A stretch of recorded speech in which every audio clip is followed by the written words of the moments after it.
And we're live. Right. Cut that off. There we go. Right. So, first announcement we have to make, and this is going to be Billy's. Actually, I've got a surprise for you. Oh, Let's see. So tonight it's actually going to be my last IBB10 show. I was going to quit tonight, and I was going to get. But I've decided that I'm going to stay and do it. So I'm going to stay. Well, I will need a bit of a kind of like a Thierry on reschedule. I'll get one Sunday off a month, but I'm going to stay as well. Right. That's one of the best news, because we obviously hired another 2 people before we told us that. So now for the 2 people that we've hired, we'll have a chat afterwards. and if you're watching, sorry. And I had a nice speech laid on for Billy as well. Yeah. Billy, was a massive part of this show. We were going to give him a life honorary presidential role for his creative behind the scenes, but that's all changed now. Yeah. And give him that gift we got him as well. Yeah, absolutely. Yeah, keep the gift. I'm staying. So 3 out of 4 Sundays a month. I like that because he's controversial. He's made this put what it is as well. But without further ado, Let's move on. it's the end of the season. We've got some things to talk about. As we say, we've got players, managers, coaches, chairmen, supporters, everyone here. We want to get your views. Okay, so we're going to put this to the crowd as well. First thing we want to talk about is, should the playoffs have been scrapped?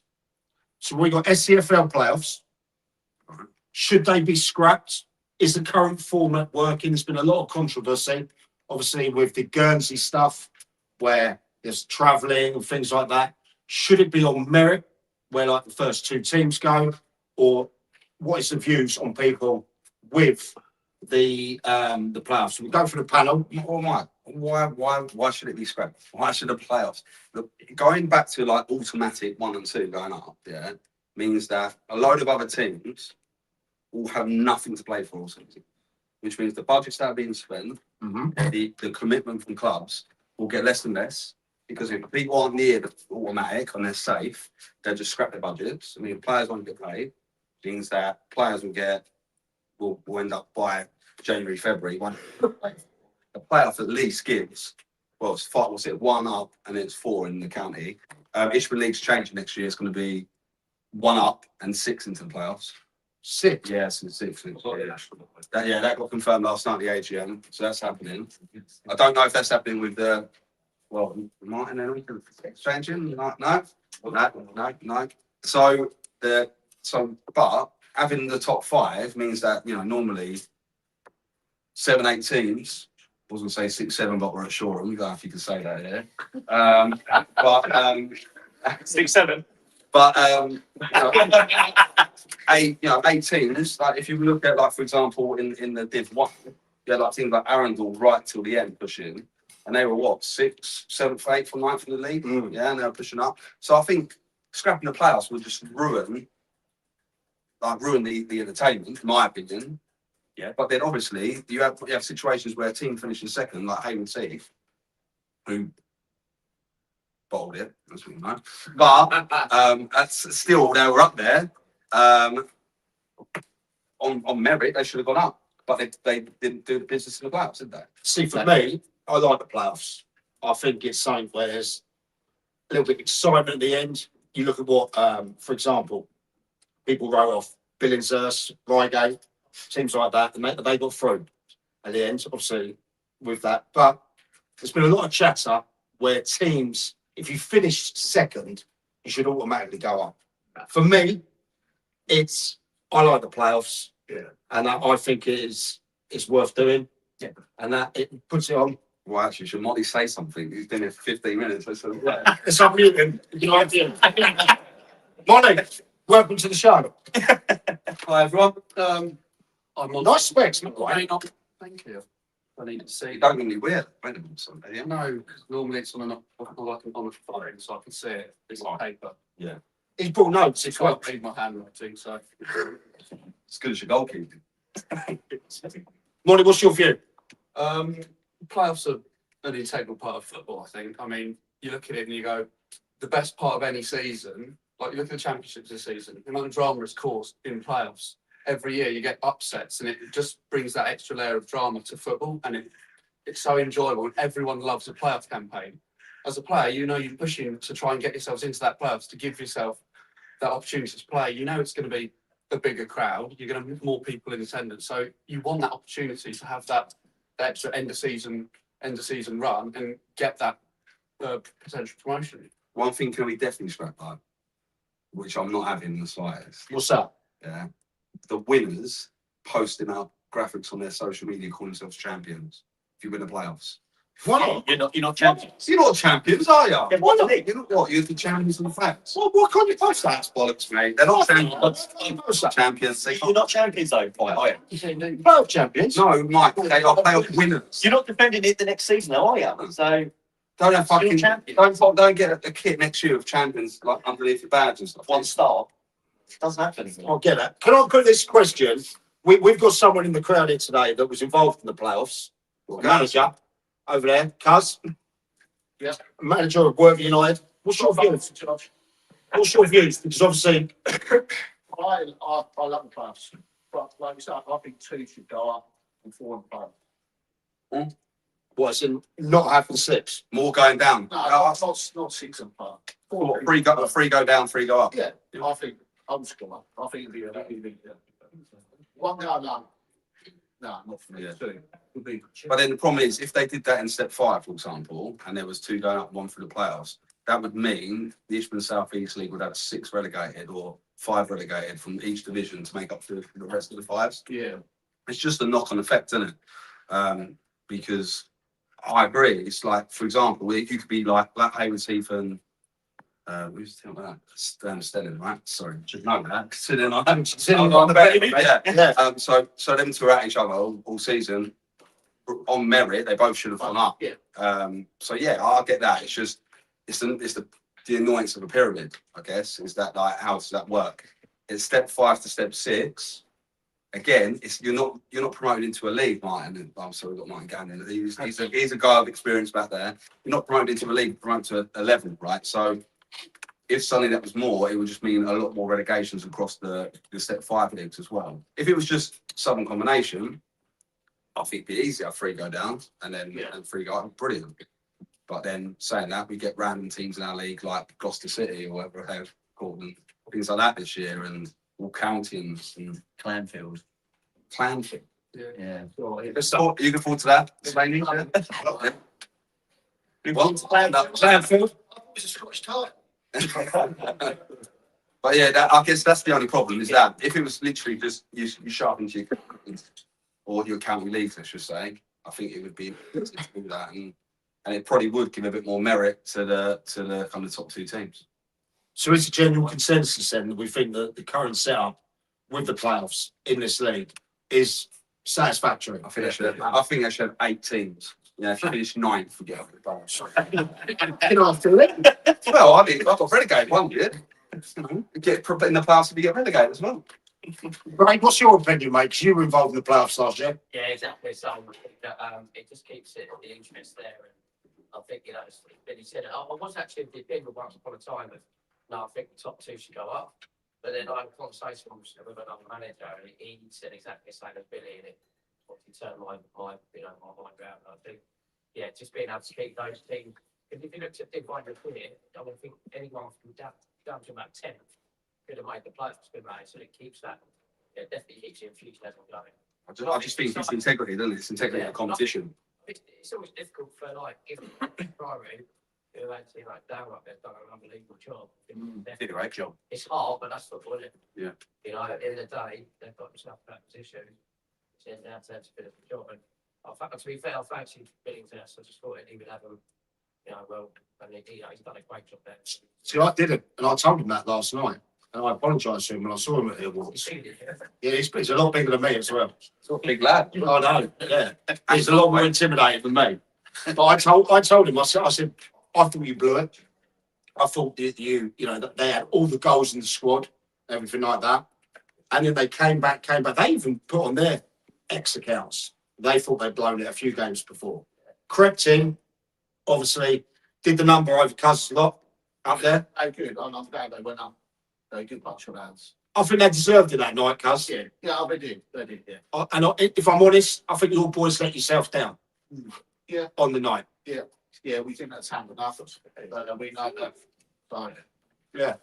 well, next year.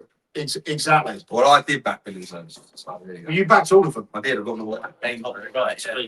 Yeah. Right. Well, that's fantastic. We sort of agree. Now, there's one that. So these questions have been sent in, by the way, previous. Okay. Yeah, because we didn't plan anything. Because if we planned anything, it would You don't go right. Yeah. So We haven't planned anything, no. I asked this morning what we doing today. and I said, well, we'll wind that up about 7 o'clock. And literally, we got here. We didn't have any cameras set up. No. There was about 3 people here. I thought this was all a big fucking you in frame moment. And we're here. So there you go. The next one, I think is a real issue, not just in our leagues and the local leagues, but nationally. Okay.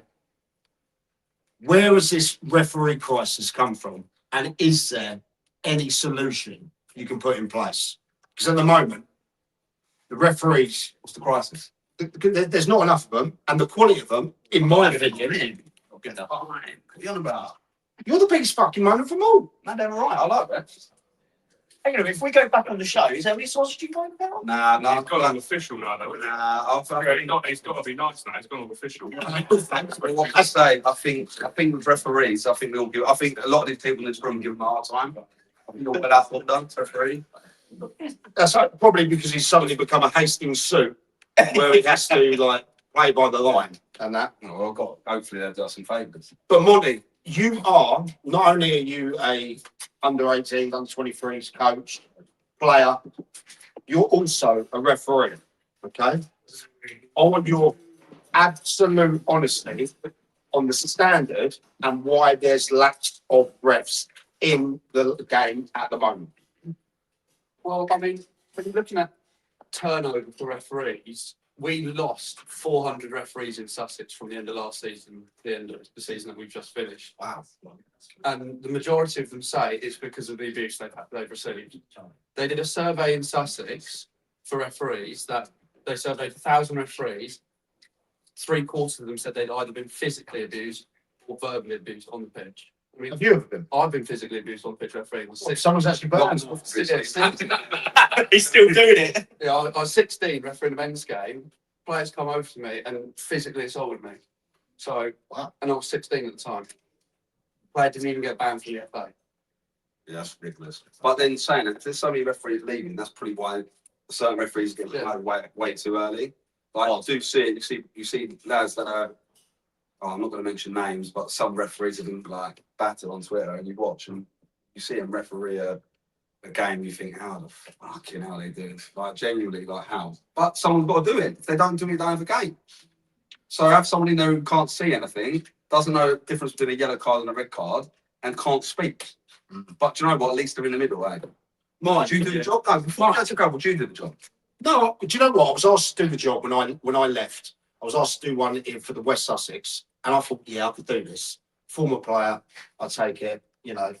And I looked at it and thought, for what is it? What, 40 quid, 50 quid for a game? For 90 minutes? A lot of money as well, isn't it? Yeah, I could have dealt with that. Don't worry about that. Not now, you can. Well, maybe not so much now, but did I want the abuse? Would I have reacted? Yeah, probably. I found it. I was coaching my boy, and I was doing youth coaching, and you get the parents on the side that say the things, and all you want to do is just go over there and have a word with them. Do you know what I mean?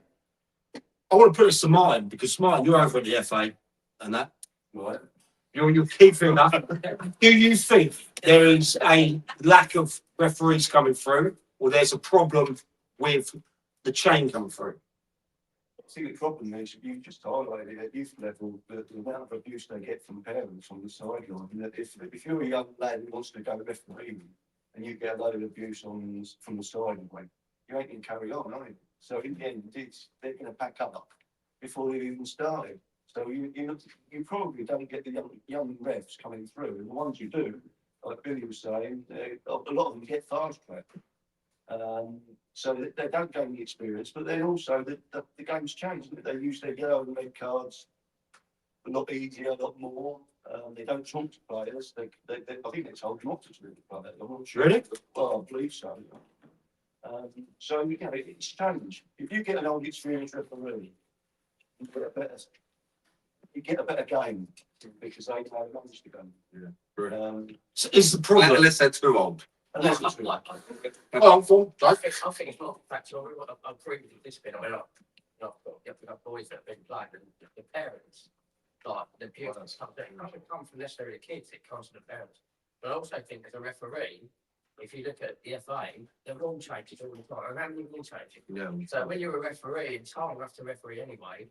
You know, with these different rule changes all the time, it's become so difficult to referee the game. But I think what you do, if you look at rugby, you know, look at how the referees are respected there, and look at how the way they talk to players. And I think from an FA perspective, they should probably look at rugby and look at best practice. Yeah, but I reckon they've done that, Craig. So if you look at like sometimes with the respect stuff that comes in, the problem is if you look at anybody's changes and all these like little kind of disciplinary stuff that they do, like even the sin bins, right? When that first came in, how many sin bins were there? Loads, weren't there? It was ridiculous. It was pretty over the top too much, right? Because it was used as a way to kind of stop the discipline. And then it was off.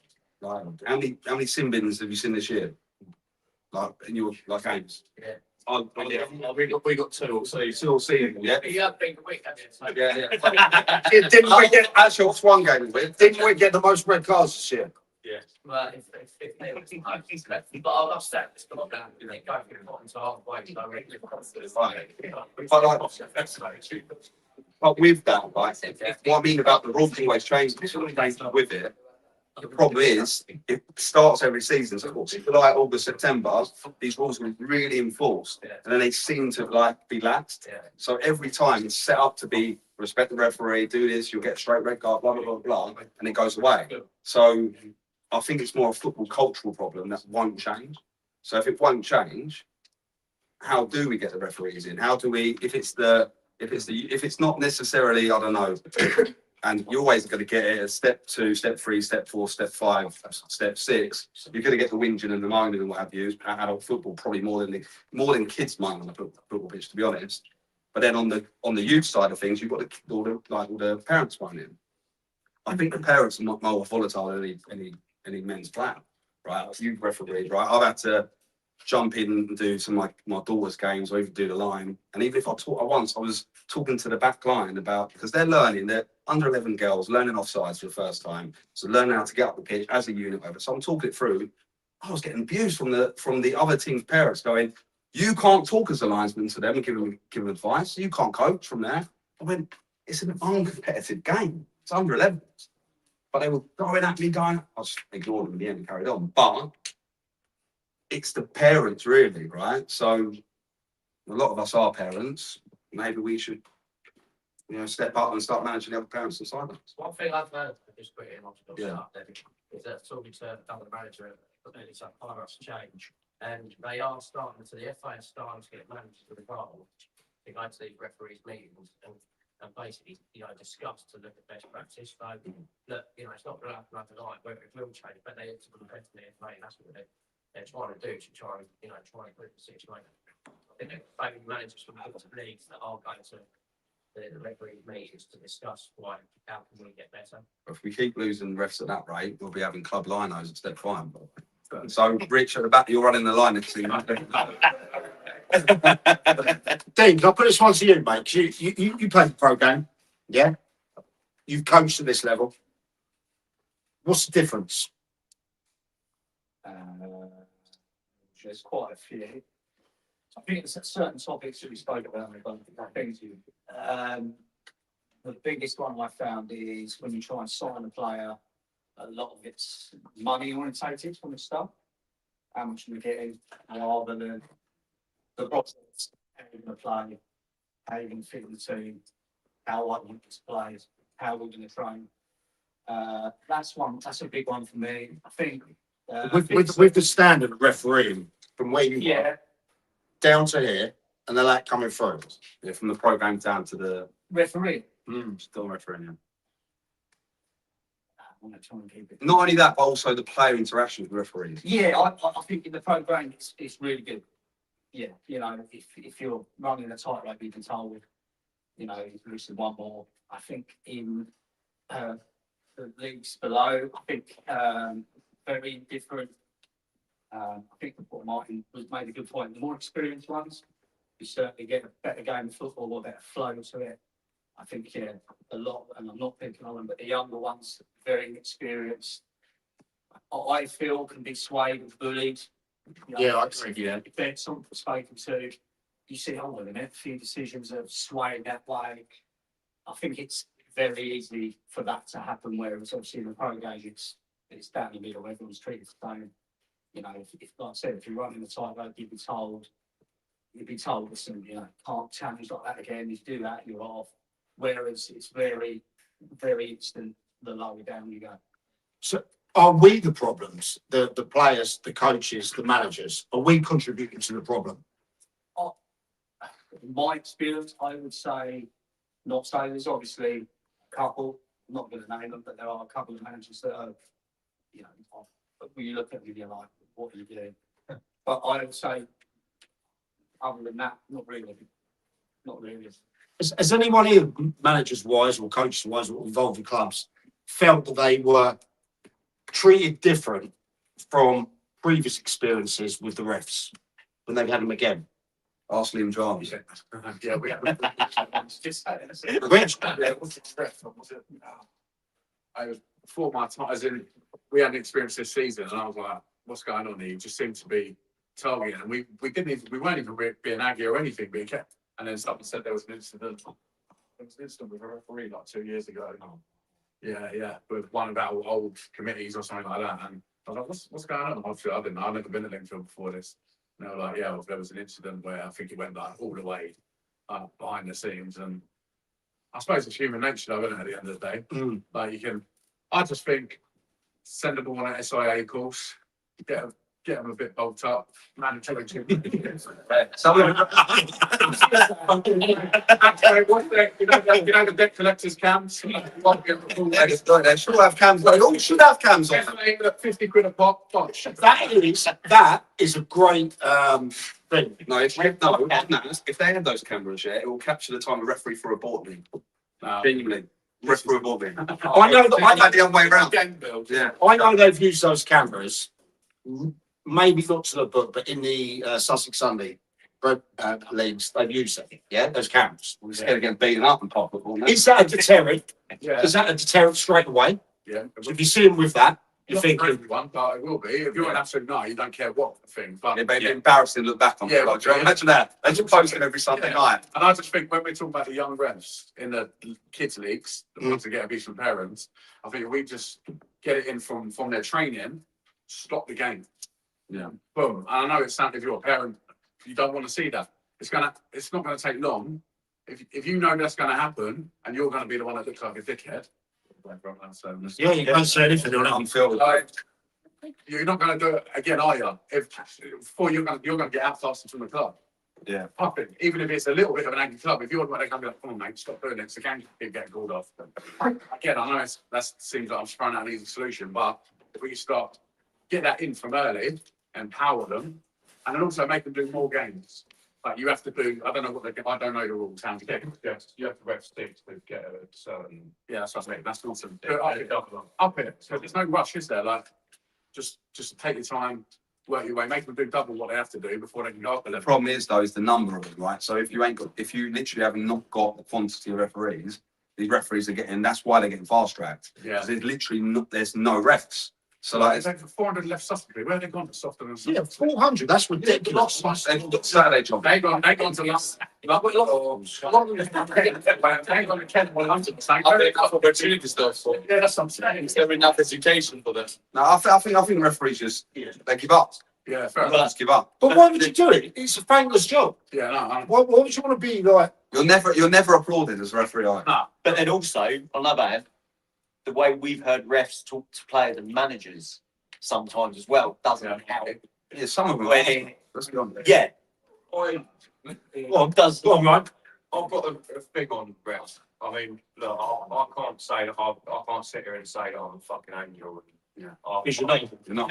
Based on the disciplinary record we've got here, I mean, you can probably bring that up, and it ain't very good.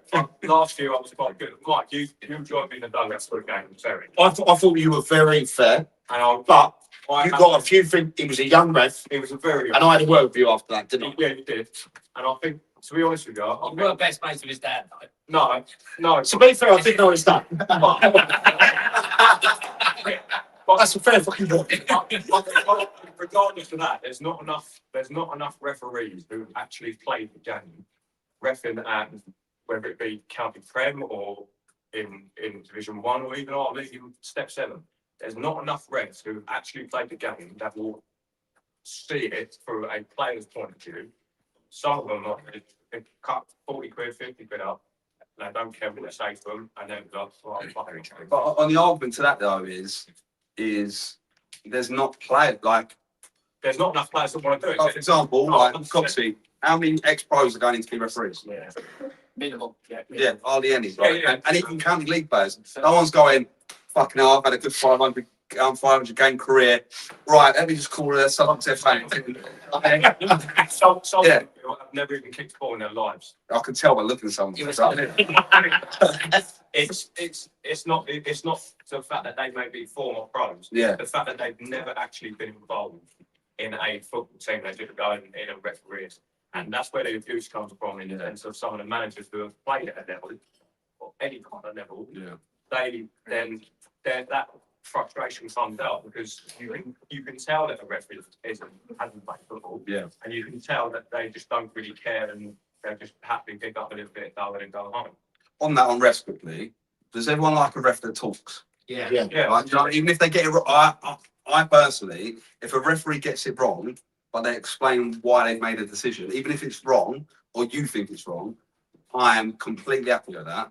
If they ignore you or say, I'm not going to talk to you, I just think, like, come on, we're adults, you can talk, like, you can always talk, but just, I think that communication, that element of going, I thought that was a foul because this, I might have got it wrong, but I've made the decision now, it's done.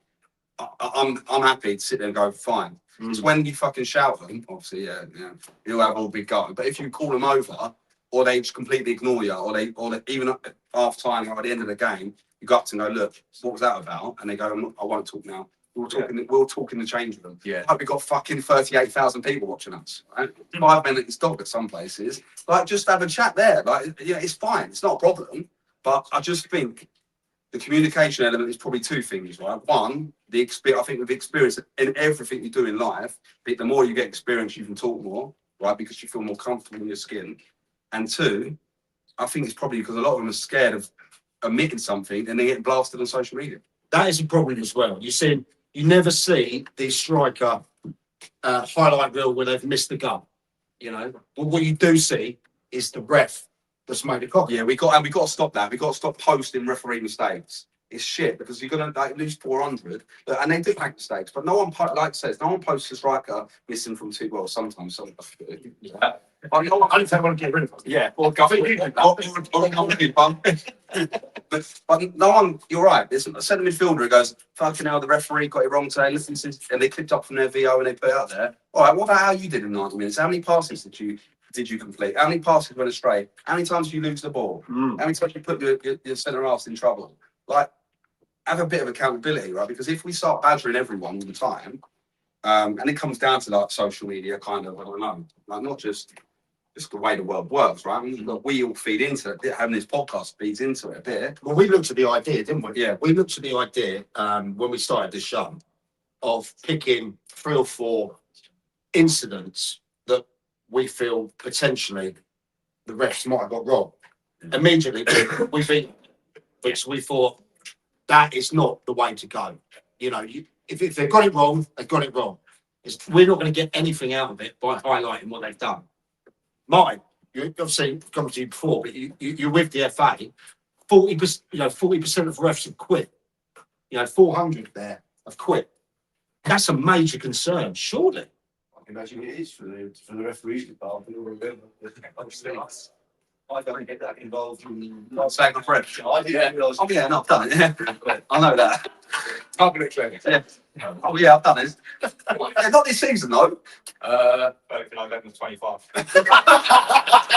Oh, Bill! Go read it out. Read it out. Wait. What is it? Well, I have obviously turned the ref on 9, so go on. Right, here we go, people. Context. So Rich at Billy Wood _ should be a fun one. I'll talk about how that Hastings UFCW lost today and the referee giving me the funniest red card after the game. I was there. Better be careful. Don't want to end up locked up like Jolesy. Right. Yeah, I'm not here. And Right, Sean, I want to tell the story there. It's actually quite a funny one. He was there. Steph was there, right? Oh, is this the? So we were in a cup game, 90th minute, a player gets ripped down in the box from behind, right? Don't get a penalty, fine. I go over to the referee in the game, go, look. And I said it calmly, he was there. Truth. I shook his hand and I said, ref, obviously you had a better view than me because I was standing at the dugout, right? But how was that not a penalty? She won the ball. I went, yeah, but she went through the player to win the ball. He went, nah, she came from the side. I went, quite frankly, ref, that's bollocks, right? Turned away from the referee, shook the liner's hand, turned around, red card. Served him, mate. There were a few friends afterwards, but I did say that. No. After that, I did say, go, listen, it's James Woods' game. Right. Afterwards, I did say I'm fitting pasta. Right? Yeah. I did say to him, I wanted but before, that's why I got 4 game back. But you can't get a red card saying, quite frankly, that's bollocks. You didn't explain it like that when we talked about it originally. It was a miscarriage of justice. And everything. It still is a miscarriage of justice. Quite frankly, that's bollocks. Bill, you got 4 game ban for that, yeah? Yeah, quite frankly, that's bollocks. I got a 4 game ban. Yeah. Pre-season. Yeah. Don't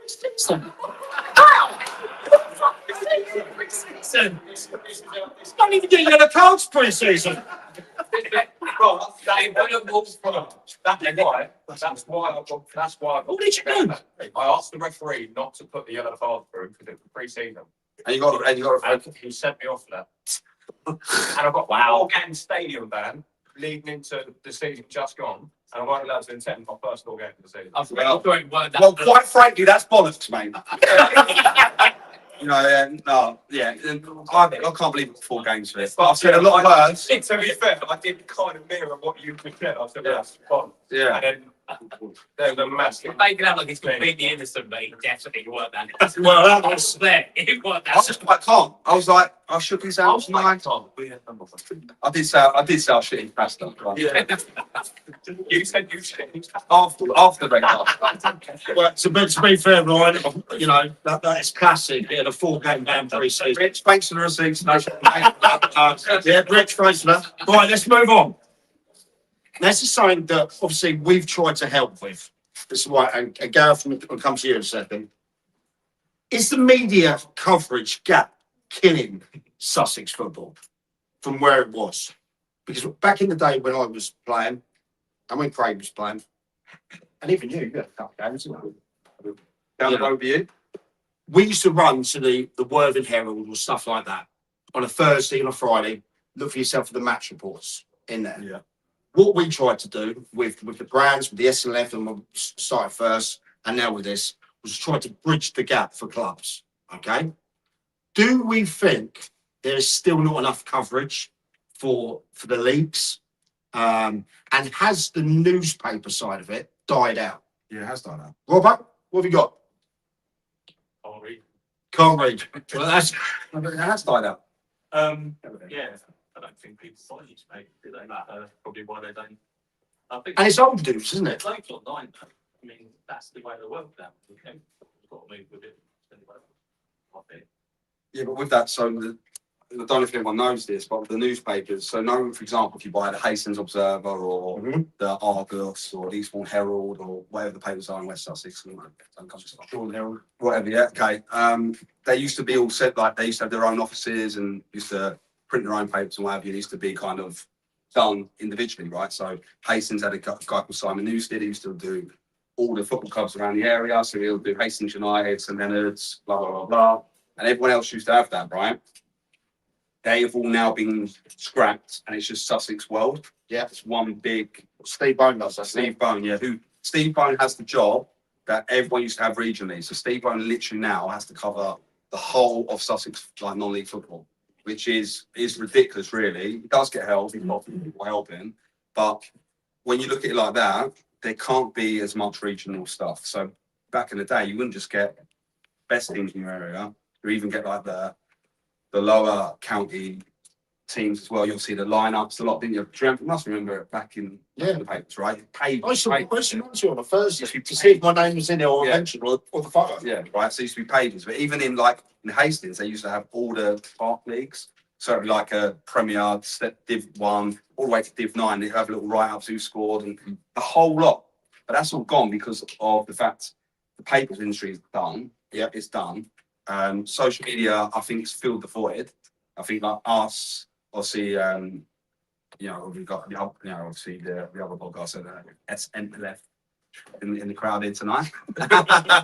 And like even social media the clubs do now, it's a lot different than it was back in the day, right? It wasn't, you know, even if you look at Twitter and Instagram, TikTok and stuff like that, like that's now where I bet everyone in this room at 5 o'clock goes on Twitter to see people's results, right? Oh, how that team gone. Every single person does it.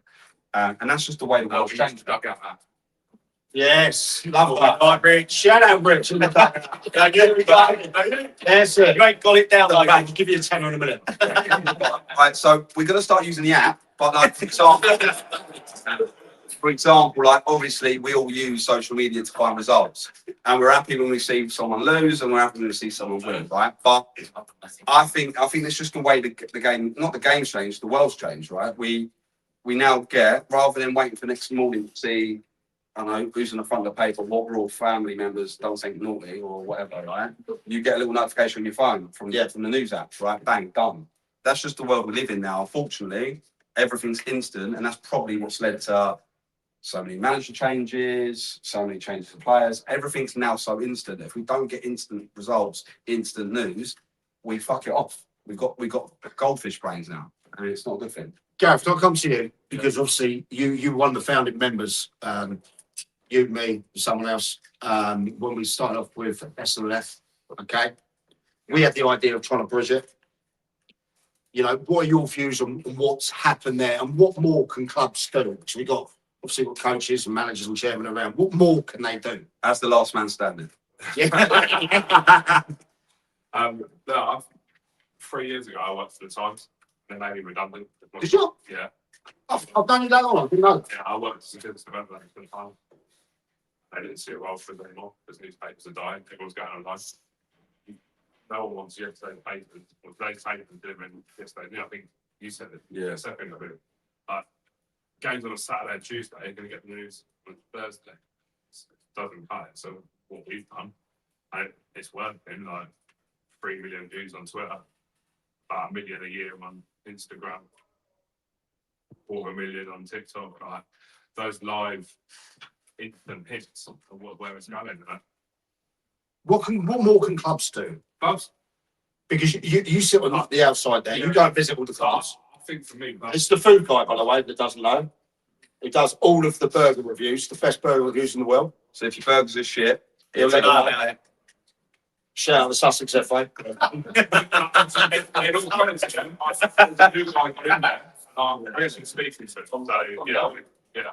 But what more can they do? I think that just be as active as you can, because I can create as much content as I can, and with a wife, 2 kids, a full-time job out of business, it's really difficult. But if the content's there, then I can share it. We can share it as a collective to get that out to more people. Like I was saying, before the season finished, I was averaging 250,000 views on Instagram. Like every post that we put out hits over 2,500, 3,000, 4,000, 5,000 people every post, and those. If more clubs are putting stuff out, then we can share it, and tagging all of us in it would help, because quite often I don't sit on my phone doing what I want. But I think just diversifying what you do social media wise, you guys with the documentary, that's the stuff. Yeah, and which is shit up, by the way, that Linfield documentary. proper documentary. Yeah, that's the production, that is incredible. Have we got a season 2? We find out. We get He's sacked the documentary. I just think just being active. There's some clubs that have absolutely nothing other than one name. No, name them. Name them name the I want clubs. to find out. Name the clubs that If don't I do find anything. out something about East Preston, I've got no hope. Absolutely no hope. No. nor does anyone else. Yeah, They think they know what they're exactly. doing. Right. So then crowds are going to suffer Yeah. because in that area you've got Rustinson down the road, you've got Wick, you've got Littlehampton, you've got Worthing United, you've got Step 7, you've got Worthing Town. I think they're still in there. I don't know if they've got relegated. Nah, they survived. But there's so like you've got Arundel just up the road. You've got so many clubs in that small area that people are just going to go, "Nah, fuck it, can't be asked. I'll go somewhere where I know the fans are." Maybe not I Arundel. think they get their support like their friends. Most. All right, if a club has a great social media, Yeah. is it more of an attraction for a player to go to? Money? 100%. 100%. Every He's player, looking for a team, by the way, Money. every player is big-headed. They want to see their name everywhere. So when you've got good social media, players are going to be naturally attracted to it because they want to see their face plastered over everything. Everyone going how wonderful they are. As someone who doesn't know what that's like, I mean, I'd be eager to go play for a team who's got a good social media. Like you look at Roffit, our social media is bollocks. It's terrible. And then shots fired. That's near the goal, did you, Stu? No, you're right.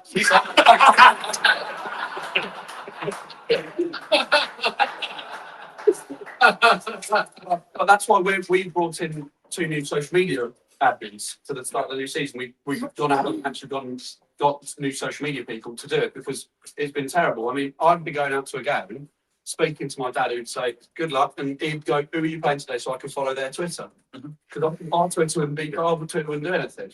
And clubs who actually are active, it's really good.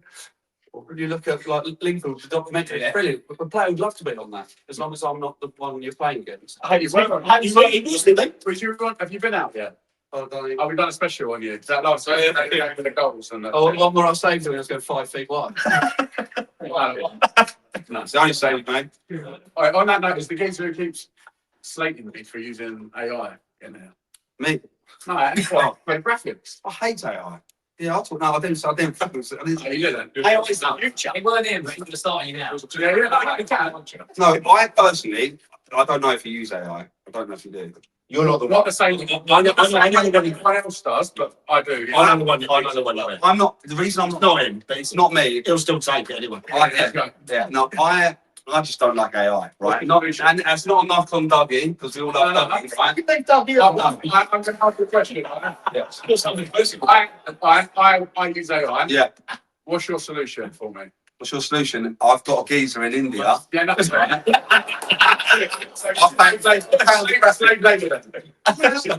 He likes doing it. But like, look, no. My thing with this is, I think graphic designers and graphics. I think when I look at like a brand or anything like that, when I look at changing the badge for a football club or all these different things, right? I Done look that a at couple times, it yeah. 3 times, right? So when I look at a brand, I think everything's got to fit the brand, right? Yeah. And that means the mood board, how it looks, like the font that's used, the way that the wording, everything's got to be unique to that brand, or it just becomes a hot mess, right? If I look on social media now, Fortune Wine are a good example of that. Us, we good example of that. If you look at the fonts and the way that things are, if you look at all these trial posts that have gone out, all these start pre-season posts, they're all the same across clubs. Sitting here, Lingfield, I've not said that you're AI because I've not seen that, right? No. But if I look around, I think the biggest problem with AI, unless you've got a lot of money to spend on AI or you understand how to use it, Yeah. most of the time you're going to ChatGPT or the equivalent. Other brands are available. Oh, so you're saying that AI is the problem, it's just a generic. Yeah, it's genetic. Like, It's a laziness. Isn't it? It's a laziness. Of, like, I'm using it like Google, basically. Yeah. You look me up there. create me a pre-season post. We're going to start on the 7th of July. Blah blah blah blah blah. Yeah. Here's my number. Here's our email address. Here's our badge. Oh, that's right, then. That's it. Right. Like for me, I think if you see that, It simplifies things, you know. it might simplify things, but it's not attractive. It does simplify things. I think what he's trying to get at is you see the same kind of posts where people have been lazy. They've Yeah, gone in, yeah. as you said, do that. And they've all done it on the chat GPT, and that you put a bit of time in. Loads of clubs. I've seen Upfield do it recently. I think what Upfield's posts are fucking awful. I think Horsham YM's posts are fucking awful. They're all the same, right? And all it does is it's branding every single football club the same. It's the same font, just different colours. That's it. I A think little bit of yellow, a little bit of red. Who gives a fuck? the cost Yeah. is quite significant to Yeah. somebody. Yeah. And also, Well, you were saying, Rich, weren't you, how much it costs? Yeah, I'm not going to say it here, but obviously it was expensive. Yeah. And I have access, so I use AI in a different way. Yeah. Yeah, so I use a few of them, and I've built my own individual branding within AI. I've seen it. And then I use that. So I've done it differently. Yeah. I don't just use it like Google, please make me a post of this. But not everyone that is involved in running Yeah. a club at this level has access to either the knowledge or the finances to pay somebody. So I do. But I think You there's know, a where lot we're of saying there's that's not nothing happening at the club here. This guy said if he wants to, I can't remember what club. East Preston, whoever said that. Yeah. All right. So right now, East Preston have no social media. All right. And the guy might be aware of that, and he might go, "Oh, well, I need it. I'm being outed for not having it." So bosh. Yeah. So I do get it, but at the same time, I just think it's sloppy. Have you seen some of the stuff that we put out? Have you seen how we look? Like, he looks like the Grinch, like in some of those pictures, right? I look like Alan Partridge up in fucking Dundee in his bare feet and Toblerone. It's embarrassing. did AI sort out? AI should have said make him look better, and they did. Right? That's the problem. But like for me, AI, the big problem I've got with AI is that I don't want to put some stuff out. yeah, it's horrible. I just think it is sloppy. That's all I think. And I use AI in work, right, for other things, right? But there's a load of graphics people, those are like graphic designers that love football. There's like if you go on Instagram, if you look at some of you look You at don't want money, Bill. no, not everyone does, mate. Mate, How much do you pay your Indian? What? How much do you pay your Indian blokes? Mansour is £4. He's brilliant. He's my secret weapon. No, that's a joke, by the way. Mansour's a real. I also think as well. Well done. Sam? A club like that, Yeah, who obviously I run up to beat him. yeah, We announced our management team, Yeah. the new team, but I had to use that. Yeah. And I've sat down with Mike many a times. The club for the last 3 seasons before I'd come in, it's been on its arse. So I have to use that kind of stuff. Yeah. Because we haven't got the funds to go and employ someone like, just an example, like Jake runs the Shoreham. Twitter. The Jake does brilliant. Yeah. And he Admin of the year, by the way. and he does a good job of it.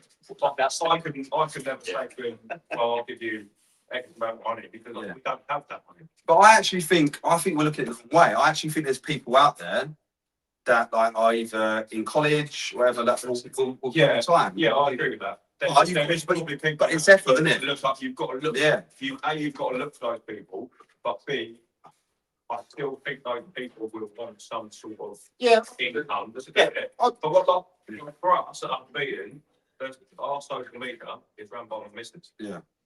I'm lucky, she absolutely loves football. And she'll do that on a match day and she'll do everything for whatever we need. But we don't have the finances to say to someone who is probably better than my missus to do it, and more qualified to do it. And no, I think I'm watching on that one. Keep watching this. We just lost a viewer. But we can say to her, "I'll give you X amount of money a year to carry on doing this." fair enough. And she does a good job of what she does. Yeah. But we can afford to get someone in who But knows. there is like there's good cheap balls. It's not serves like a sustainable thing for a club. Steph, what's the And we step ahead. So yeah, no, I get it. But Steph, what's the graphic?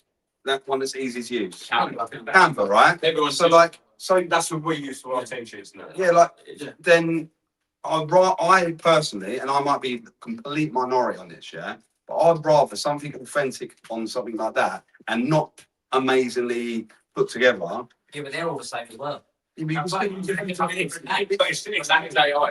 And it's for that team, because they're trying to go first and come through. If you say, obviously, I feel like contract, you explain, you want to go to like this, like that. So it's all big, like, always the lot. we don't pay anything at Hastings for our Yeah, breakfast. but that's the thing as well. You need, what I'm saying, I'll do it, but it's the commitment going to be there that you need all the years. I think if you're not, then you're using ChatGPT and Hamlet. For us, we're talking like even lower, we're talking about mid-Sussex League. We're using that because, again, we haven't got the volunteers to do it, so we're just trying to. I'd rather just put up a logo. You like, just, you know what I mean? So I think the one thing that is absolutely sure is it's not going away, like, and it's rapidly getting better and better. So if you can learn it early enough, Yeah. you can then save the money in that. So I think it's a good thing to have. I think a lot of people have jumped on it at the moment and doing the same thing because they have to put something out. Yeah, Yeah. we don't. Yeah. But yeah. Anyway, we're gonna take a break for about 10 minutes to go and have a do what you think. Legs, do that. Anyone here? We're gonna take a break. Like that. Look, come on. That is exactly the same as with my hands. Yeah. I think yours now. And they're Richmond League now. It's great. We really started doing that. Yeah. And to be fair, if you looked at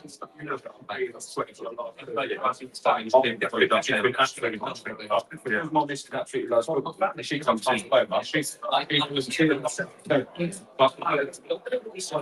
I looked into it. On to 7-1.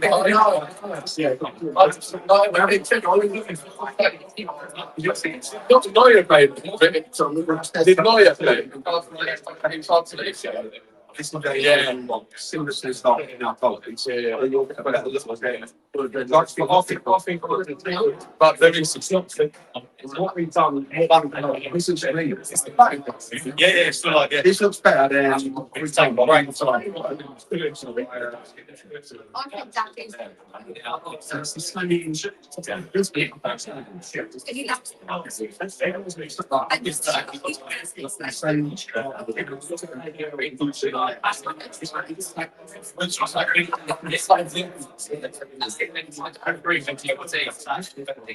Send off in a month, they told you, okay, we make what you value.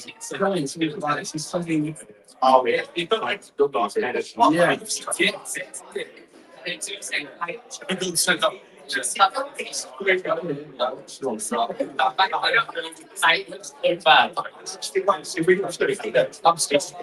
I don't feel like that. With this type it's not you, like, one with the slick hair. I mean, it's sensible, but It might do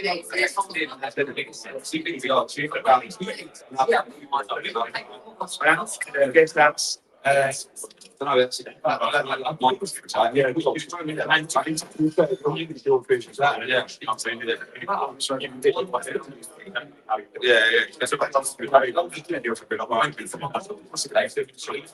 so very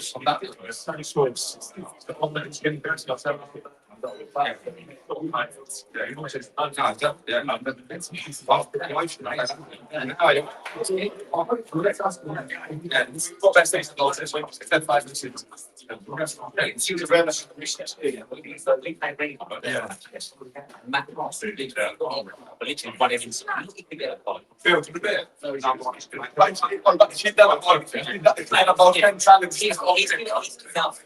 Even if you get a contract, mate, it's all and he's gone to their team half time. They're like, mate, he's making this fat one. Next one he's on. Yeah, he's like, oh, then yeah, just like French in the box. Yeah, you're coming on. Literally, he's come round. He ran his lines out. He got to him and he screamed right left side bottom. And then we're playing. I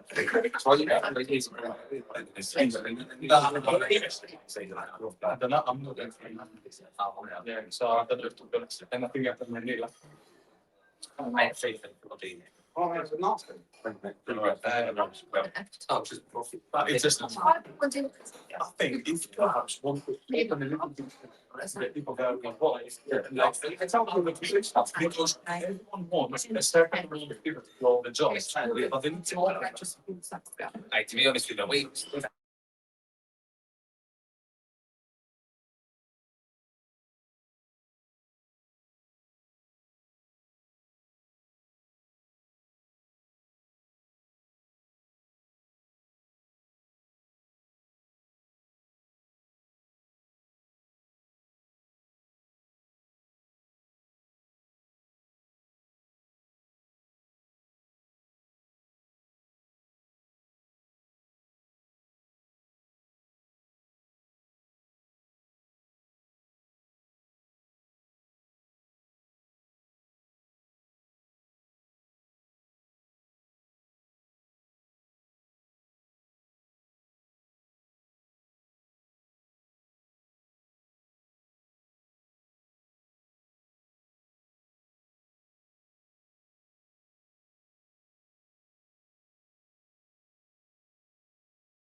Head of League AI. Right, first and foremost, I want to thank Mr. Stuart Slaney.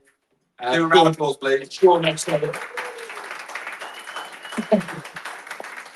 For hosting this. He's been a great supporter of the brand from the get-go. Top man, crack ball player, by the way. I didn't chill. I actually don't know Paul table. I was drunk. Not my problem. He's drunk 24/7. I was drunker. Yeah. Right. Okay, so we're going to take some questions now from the studio audience. Oh, this one's quite interesting. Well, have you got one over there? That was an anonymous one. I'm not going to say who did this, but first one out is, should there be a cap on budgets at our level? Yeah. No, fuck it. Spend what you want. No, it's Sure, it's like grand a week. happy to. Go on, start. You're happy to spend your money and lose your money and potentially not be successful. That's up to you. Yeah. What's wrong with that? Yeah, I think there might maybe should look at the way the players are able to be signed, as in maybe strengthen up the rules on it, the 7-day thing. Look at it. I don't have a solution, but ultimately it's no different anywhere, is it? In any Business. walk of life. Yeah. Yeah, not just business, walk of life. It's all relevant to the individual, right? Like if someone's, and I could ask a question. Fucking hell, how can they do that? The guy that's doing it thinks it's nothing. And for the people that don't know at home, this is Lingfield FC's chairman speaking as Who's well. got a £3 a week budget next season, right? Yeah.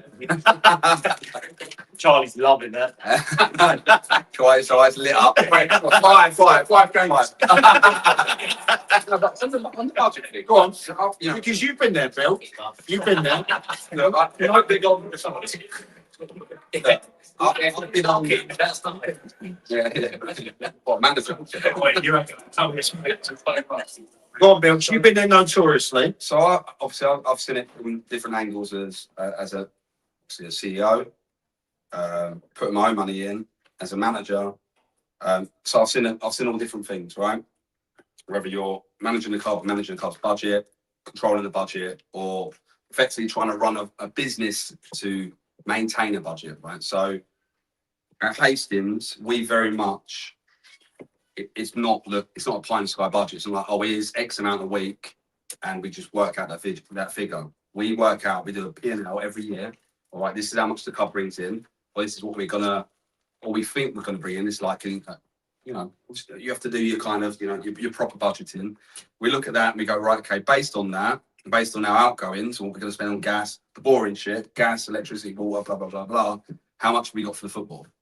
And based on that number, we'll set a budget. Right, whether that's staff and players, or just the players' budget, because staff might be on contract doing other things around the football club, whether that's running the under-19s academy or whatever, all those sort of things. But that's the luxury of a bigger kind of non-league business that you kind of look at like that. A lot of others will get people coming in and go, I just want success.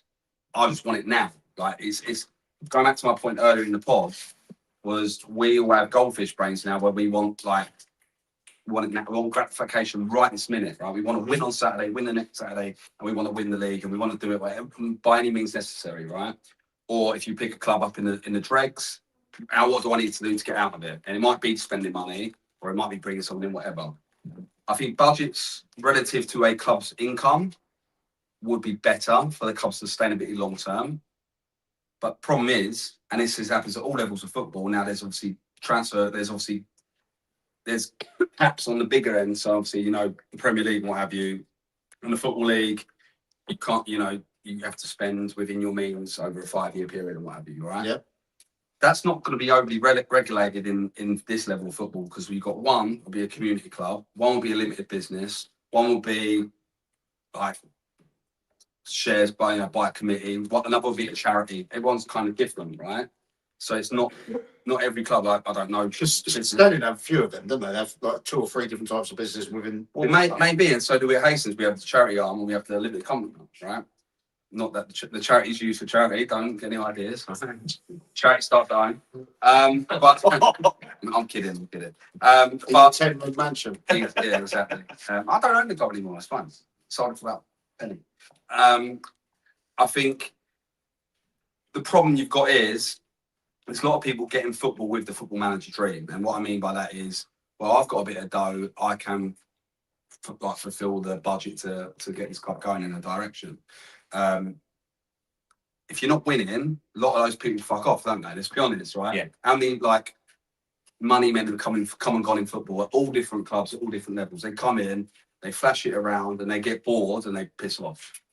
And then normally what it leads is a club disappearing from county football, like a Montpellier. I'm saying Montpellier Villa, kind of. Yeah. Went down. They went from there to there, right? Or it happened. They look like shit. Welcome to the hold up. You know, you get that, or you get situations higher up the thing. Well, if you look at Greenwich Borough and football clubs like that, obviously the new Greenwich Borough coming now, but if you look at like clubs that have kind of gone bang because people were pulled away and there's no one to continue that journey, right? So I think I'm all for clubs spending whatever they want. I'm all for players. If a player can change their life by picking up 3 times the money they on last season with another club, it can pay their mortgage or, you know, pay for them to have an holiday with their kids, fine. I'm all for that, right? That's because players will get smashed for going from one place to another for more money. But ultimately, if they're given that opportunity and they feel that opportunity is worthwhile for whatever period of time that is, then it is what it is. You can't knock an individual's circumstance. I don't know what you earn. I don't know what he earns. I don't know what Monty earns. I don't even know what I earn really. But you can't judge anyone's individual circumstance. So for me, for budgets, it's about the clubs being responsible to set them to their needs, right? So for example, here, the club we're in now has its clubhouse. The clubhouse will be generating money, not just on match days, but hopefully for the functions, right? Yeah, sure. Yeah. I'll send you the invoice tonight on this one. Yeah, send it to Billy. Not That's fine. Yeah, that's fine. Send it to Dugout AI. Send it to Monty. He was driving around his little tractor this morning. Right. But like they have relative income streams coming in. If they're not getting big gates, but they might be getting money through functions or whatever. So there's a club budget. If they want to put whatever they want to put into the football side, and it means the lights are still on, great. If they want to have a go because they've got a little bit of like slush fund, again, up to them. But when you've got clubs that are like ground sharing and having to pay for train facilities and rent on the ground and this and that and not got a basing home and they're only taking an income from the gate, they've got no real commercial. There's some that have no real commercial value or they're not bringing in commercials. And then I think Hopford was a yeah, but like, not even though like you guys have had to deal with that recently, right? Yeah. But you've got a business model where you're going to back home, right? There's clubs out there that literally survive without a football ground. A club I like, and I like their chairman, and I like their manager, Forest Road, for example. A club that exists at Three Bridges. Yeah. Before that, because of the money guy, it existed at East Grinstead, right? And when you talk about budgets, we'll get into that. but just going to my point, it's about the sustainability of the football club. Even at Upfield, when we did it at Upfield, everyone thought I was throwing around ridiculous money there, but it was all based on what the club generates. Can the club afford it if I walked away? But they could have continued that season, but they didn't. They decided to scrap it, use it as an excuse not to spend any more money that season, and maybe get into the playoffs. Maybe, right? When if they just stuck with the budget that was put in place, they would probably made it. Not only that, I also offered to give them that money as a commitment, right? As you remember. So I don't know. It's all about sustainability. That's my view. I think for me, it's not the players' fault. The players should be out there getting the best deal that they can. And it's the same as if you want a job and someone comes in and offers you more. Is that right for you? It comes, I think, down to the chairman and that and the budget they've got. Are they putting their money in the side? Yeah. Yeah. Or do they have a plan of where they go? What is their road to success? There are managers, and there's managers in here that have had to top up the funds themselves to get the players in there. But that's probably because they want the success just as much as the club. And by the way, I'm not against that either. I've put my hand up. I've done that in the past, right? And I think you have to set your own level of success of what you want to achieve. And if that means you need to do that, it's fine. Sometimes the market will suggest what you need to make things happen. And I think going to the point of people putting in, it's easy for me to say it when we had success at Hastings. I was very fortunate. I had two co-owners alongside me, one who was a multi-millionaire. Thankfully, the club was profitable, so we didn't need to go and pump load of dough in. But for example, if we needed to take a risk, we could, in the knowledge that as an ownership group, we had the funds to support a bad decision, let's just say. But not many people have that opportunity. I think if we go back to the original question, then should there be a cap on the budgets? I mean, I don't think there should. No. At all. You know, But maybe is there a level playing field though? maybe what they could look at doing is over a certain amount. I don't know who would dictate that. Make the club contract them. Yeah, that's not bad. Did it work like that? If you're paying them, I'm making up a figure. If you're paying them over 150 quid, because there's certain clubs, even new clubs coming into the division now, the amount of players that are, there's not 16, so they're telling 25, 30 players that they're paying 300 quid a week. And it's not And they ain't, No. because they can't, No. unless they're paying them when they ain't playing, Yeah.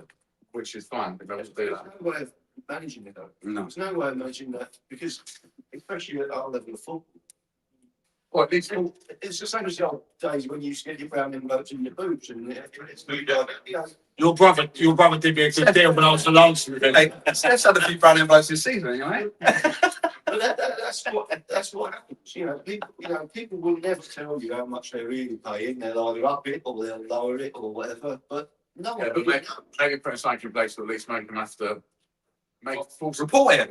Maybe reporting it. Yeah, full. And again, I'm not saying there's a salute, but at least we can make it hard. That's all. Make them make the choice, and I know they will. Because they're still. And listen, the league above us have to declare, but I know loads of But then, So the flip side, the financials are looked at anyway from the club. So Yeah. they're not sure, are they? well, I don't know. No, they're not. They're not. So who It's knows? not they know. Look what you had to inherit. You know? Yeah. I mean, Craig, when I was with you, when I was with you at Arundel, there was next to no resources. Okay. Did you feel it was a level playing field when there's other teams in there that go and do that? So this is my thoughts on it, right? To be successful, yes, you're gonna have to put money in, right? Agree. And for me, there definitely should be a cap. You know, it's up to the club, the individual stuff. If they've got the money, they want to spend the money, that's what you have to achieve. I think from a club's perspective, yes, you don't get, I like maybe see if you've got people on contracts, which is fair enough. However, I think that when you're signing a player, not every player plays for money. No. You know, because every player comes from different backgrounds. Some players like to be a good job, so they don't need that financial incentive that play. So it's important for a club and management to make sure you understand that individual where they are. And this is reality, isn't it? You can sign a player, and if you sign him on 30 quid a week, he gets up done with it. Well, you have to run reset, but you have to have money for the bank to support it, and you can't knock it for that. It is what it is. And it has to Do you think if they did a cap on transfer budgets, that would it come from the clubs, or do you think that's I don't think you can really. It's impossible. That's the best stuff it is. Let's talk about the elephant in the room. Why elephant in the room? Hassocks. Yeah. I know they've got a budget now, and they've got a budget last season, right? But before that, the narrative was no one gets paid by the football club. Yeah. It's a clever wording. No one gets paid by the football club. So are you Rewind the line. Third parties. So, for example, let's just say Lingfield, right? No. Question out there, Rich. Let's just this is all made believe, right? But let's just say Lingfield's budget is £500 a week, right? Let's just say. I'm joking. Right, so experience? So say it's £500 a week, and you built a team a little bit over that, but there's people going to church. You know what? I really like this player. Supporter who's got a bit of money. I really like this player. Like, if you get that player in, I'll pay for that. Or get that one in, I'll pay for that. And then you get these people putting money out around the side of players, and it's it's not, your budget might be 500, but you're probably spending the grand because there's people putting it around it. We had it at Upfield, right? We were coming off the pitch at Upfield against Little Common, right? At Little Common's ground. At half time, I may add, and Joe Hassler was playing for me at the time. We're walking off the pitch, and a bloke from Little Common goes up to him and says, "Oh, like if you fancy coming to Little Common, I'll pay for you to come. How much do you want?" He wasn't in the staff, wasn't the manager, wasn't on committee, just a supporter that was willing to get a player in and pay a bit of money. There's no law. There's no rule against that, is there? No restriction, tax evasion. Well, I suppose so. Just ask. But there's not, is there? There's no restriction on nothing. No, but do you know what I mean? You like the thing is you can't regulate it, but I think the clubs have to. You see it, like you see clubs that are thrown like Eastbourne Borough right now. Okay, for example, Eastbourne Borough, their recruitment I think this summer's been unbelievable. If you look at the players, they're starting obviously step 2 and step 3 you're talking about. It's a really good like Liam Nash. They've signed a couple of other lads from Hornchurch. You know, and they just sort of Carey from Horsham and goal. They built a really good side. But the narrative in the summer was we're moving away from full-time football into part-time football. But I would argue the players that they're signing part-time probably will cost more money than the full-time players that they were signing last year. So the narrative is we're going part-time football to budget or whatever, but they're spending more. So, but then they've just lost their major shirt sponsor. Like I'm talking 6-inch shirt sponsor. So now they've got to try and cover that. So I'm sure it's all fine there, but there's other circumstances where that's happened with clubs where they've been relegated and they want to bounce straight back up and they overspend and they get to like December, January time. And I don't think it will happen in Eastbourne Borough. I don't think this will happen. So we'll put it out there. But that scenario and that kind of format of other clubs without money, where it's all, you know, it's all shirt and no knickers, gets to that point and there's no money left. And then the team falls apart, the players don't get paid, and then that team falls down wayside, right? Yeah. So I just think it's about the individual clubs and how the clubs are involved. Yeah, I agree with that, to be fair. You know, if you've got someone in there that wants to put the money in, wants to try and get the success, you've got to speculate to accumulate. It's not going to be a level playing field. It never is. But you can't regulate it in that way. So it's just dead end, as far as I'm concerned. Just because you spend money, that don't mean you're going to be successful. Absolutely not. Absolutely. I mean, look at us. We were like one of the smallest budgets in our league with one player. So yeah, doesn't mean anything. Just because you're willing to spend loads of money. No, I agree. Lee, what's the next one? Next one is thoughts on clubs announcing players during closed season before they can register with the league. You can't stand it. Because Webby United got out a tweet, didn't they, saying when are these signing forms coming out? Retain players, sign. Agreed deals. You can't sign anyone. Yeah. That's why they say committed. I can't stand it. But I think I'm old school. Yeah. This sort of generation. Do you mean, cause do you reckon people use it more as like a social media tool to drag other players in the door? Do you know what I mean? Yes. Possibly. Yeah, definitely. Right. We are having a debate now. Oh, you didn't body come on. And then psyche with the players as well. Yeah. Even though you can't officially do the form nowadays, where it is a little bit, if you are in a position to be signing new players, or even if there's other people up your players, even just doing that, there's a little bit of psyche behind it, like stay away, or we've got this guy, and like we say, a bit of pipe around the club. Yeah. Like, Ronnie, you're obviously at Roffey, well at the moment anyway. Might not be after tonight. as analysts, If you see players that are retained or leaving, does that affect your decision of what you want to do? No, Not at all. no, I don't care. I'd play where I want to play. I mean,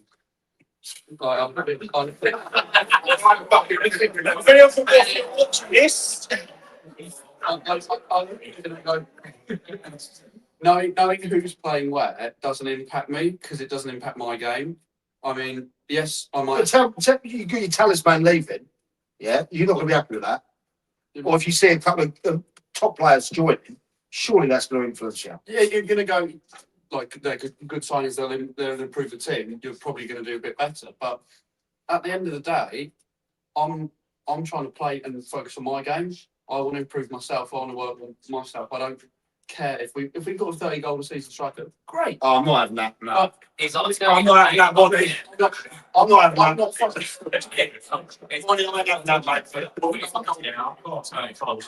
If you tell me you get people, you get like 2 or 3 of the top players in the league come and join your club, you're going to probably stay or pay for less money to be there.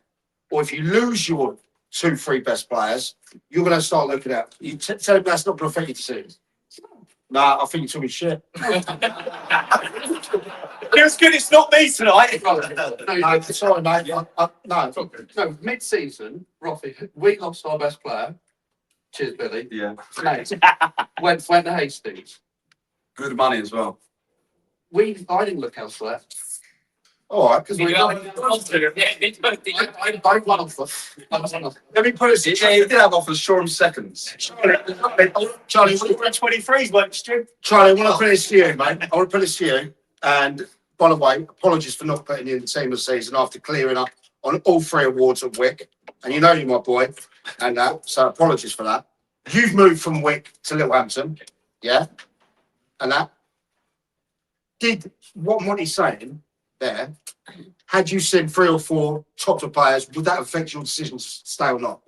Yeah. And sorry, because your assistant manager is sitting. Ex-assistant manager. I'm not assistant manager anymore, I'm sorry. Oh, yeah, Ex. So he's ex. But you're not signed until the 1st of July, mate. LinkedIn's under. Charlie, is it as a player, current player, top player? Yeah, to be honest, pretty much everything Molly said, I disagree with. And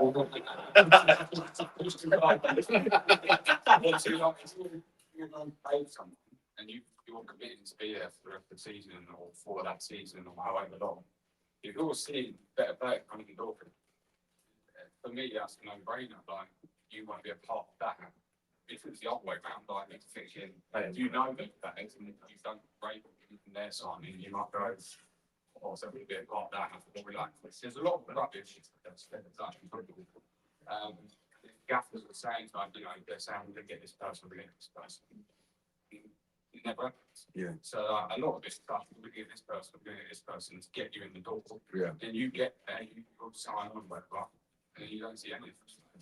So I think Thanks a lot. it's like, obviously it's like nothing signed of like since 1st July. Yeah. But if you're seeing a better player, so I mean, then it is, yeah, definitely. It's what Rich said with the psyche, isn't it? Yeah. Do you know what I mean? Putting it out early and saying no. It's like when the group chat's buzzing when you go, oh, we just welcomed, George Taggart, the little commons, yeah, little anthems, shall I say. But like those players coming in, it makes you go, actually, I made the right decision here. And I think it's tough for all of them, isn't it? Yeah. If they're running out and stuff to read out, they're sure those players get signed. Yeah. Well, I hope so, because if they don't sign, how stupid they go to look. But I think it makes both look stupid, doesn't it? yeah, exactly. Yeah. But I think it's really important because, you know, you're working so hard to try and get players in. You've got to use every avenue you can, whether it's social media, whether it's talking to players, you know, to let people know out there that, yeah, this player's coming, this player's committed. And that, for me, you know, when I play, when you're playing for going to the club or coming to our club, then that's not nice. Well, I had a situation like that, didn't I? Outfield, first time. Which one was that? Big G. Oh, So, I'll go kick that from.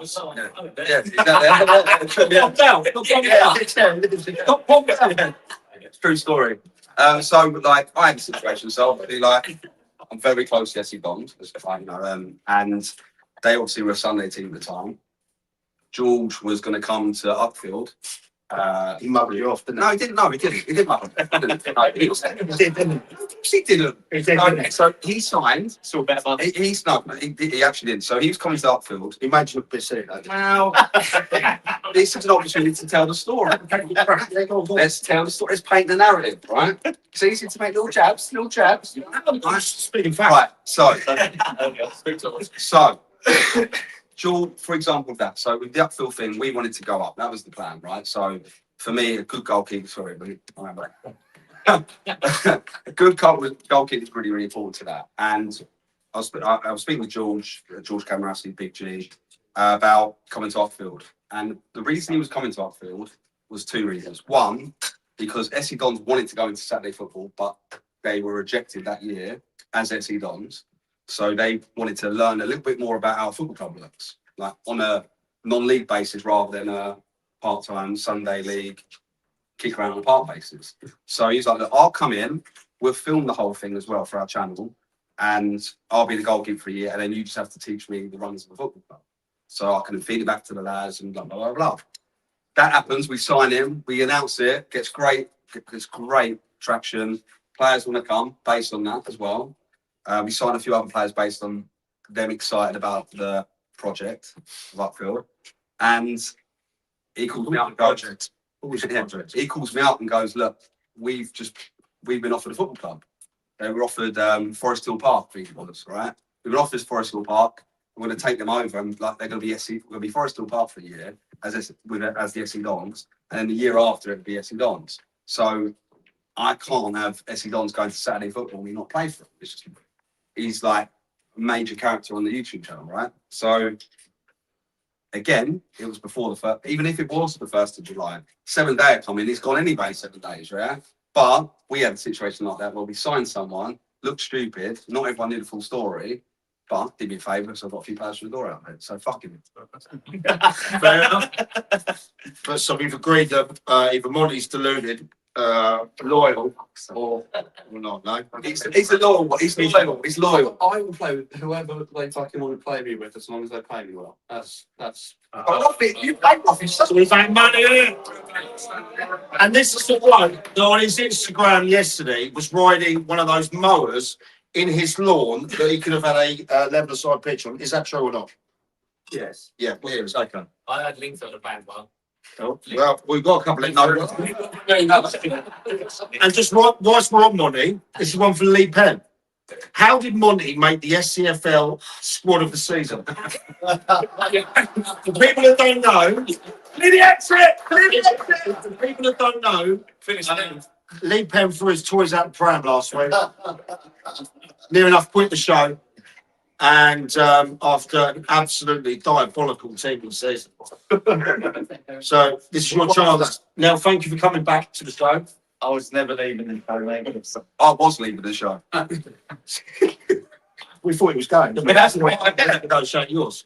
So come on, Lee. Right, the only reason I did it is I didn't want it to feel left out. He's part of the show, he's part of the team. That's fine. But hang on. Bollocks. But it was only the bench, so he's never making the first team. He said himself, live on air, how the fuck did I make the squad? And also, while we're on that, let's just look at the thing that Bridgman wasn't actually the top goal scorer of the season. Right, He was a Guernsey player. I think we're going are we putting Guernsey in our team? well, I'm not, obviously. For somebody to score. Yeah, but Bridgman's the only goal scorer. Bridgman didn't even make your 16. Monty did. And Monty did. Bridgman had a goalkeeper. You didn't need a Goalkeeper. How many teams got 2 goalkeepers now at level anyway? Come on. There we go. All right, anyway, Billy, sit. He is back. Now, Billy, this is one for you. It's quite an interesting one. I know where this has come from. I'll say it. And he's in the room. What did you think of the new sporting director at Linfield FC, at Billy Wood?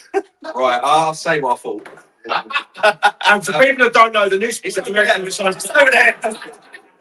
Look, welcome. No, look, for me, I didn't think that episode come across well. I didn't like the idea of the sporting director being in the dugout. I told Rich that myself. I said it makes it look like he's holding the hand of a management team, and I didn't like that. But the other stuff that you've got to do off the pitch and what you're going to do around the management and stuff, what you're doing for next season, makes sense. But I think the episode made it look a little bit awkward, and it made it look like Charlie was having his hand out a little bit. Charlie can answer himself. Yeah. And Charlie's here, by the way. And I've got a lot of respect and time for Charlie as well, and I've known Charlie for a few years. So No, I'm quite relaxed in the sense of like what's going on, and obviously there's a period of change in a really important time at Lincoln, and obviously coming as co-owner and supporting Rich at the time, you want to make sure your decision's right. So I understand fully why Max came in the dugout with us, and Couldn't you stand? Couldn't you stood next to the dugout listening? No, so I came in the Yeah. dugout on a management basis because obviously I brought in like 5-6 players All right. Okay. Yeah. that only I knew. Yeah. Two up front that ran right on roughly. I ain't played for anyone. That, you know what I mean? Because I brought them in, they were my players. Yeah. I felt like for the last 10 games of the season when we was in a relegation scrap, it was best that I was there to manage them, manage the players. Will you be in the dugout next year? No, probably not, no. Probably. No. Well, listen, here's the day, when the decision was made, we was 1 point above the relegation. Yeah. Then we True. got 12 points clear, so No, I agree. it worked out.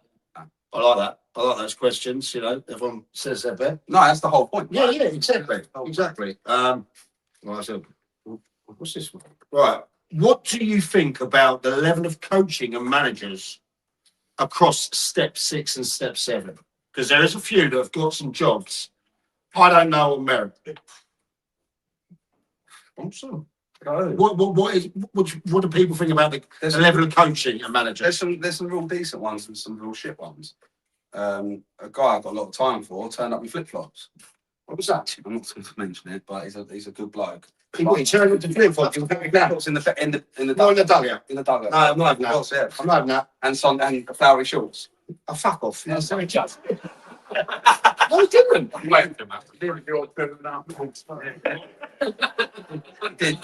Serious. I don't think it's awful. It's awful. No, it's flip, mate. It was actual through the toe. That side. It's rushed my socks. Jesus Sand. We're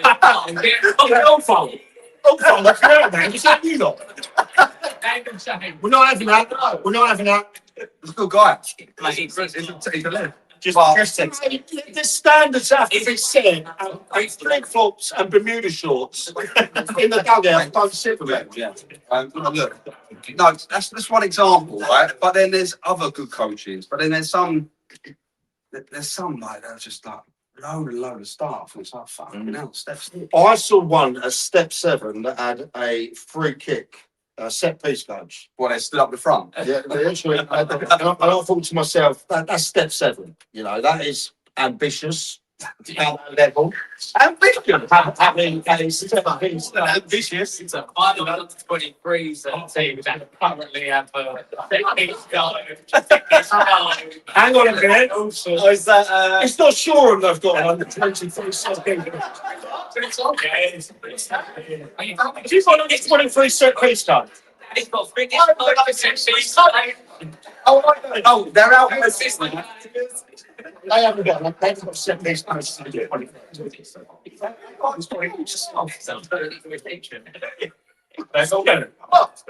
They've also got analysis. And that's the piece card. 26 and a coach. How can you do analysis that's under 23 solving combination? There's going to be more people in the dugout than on the pitch. An analysis. That's just not. I would have brought it up posts if I'd known.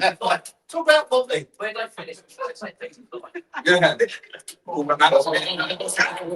I said, where did they finish? And I've got the set pieces like I could. Or is it this season? You also said about step 70 with a let's think about it. So that's what. Oh, you said you saw steps. No, it's step 6 or step 7. No, but you saw step 7. Oh, no, I did. Oh, no, I did. They're not in step 6, put it that way. Step 8 then. It won't be. It was It won't be. No, it weren't you, mate. To be fair, you could do with one, mate. Any little bit.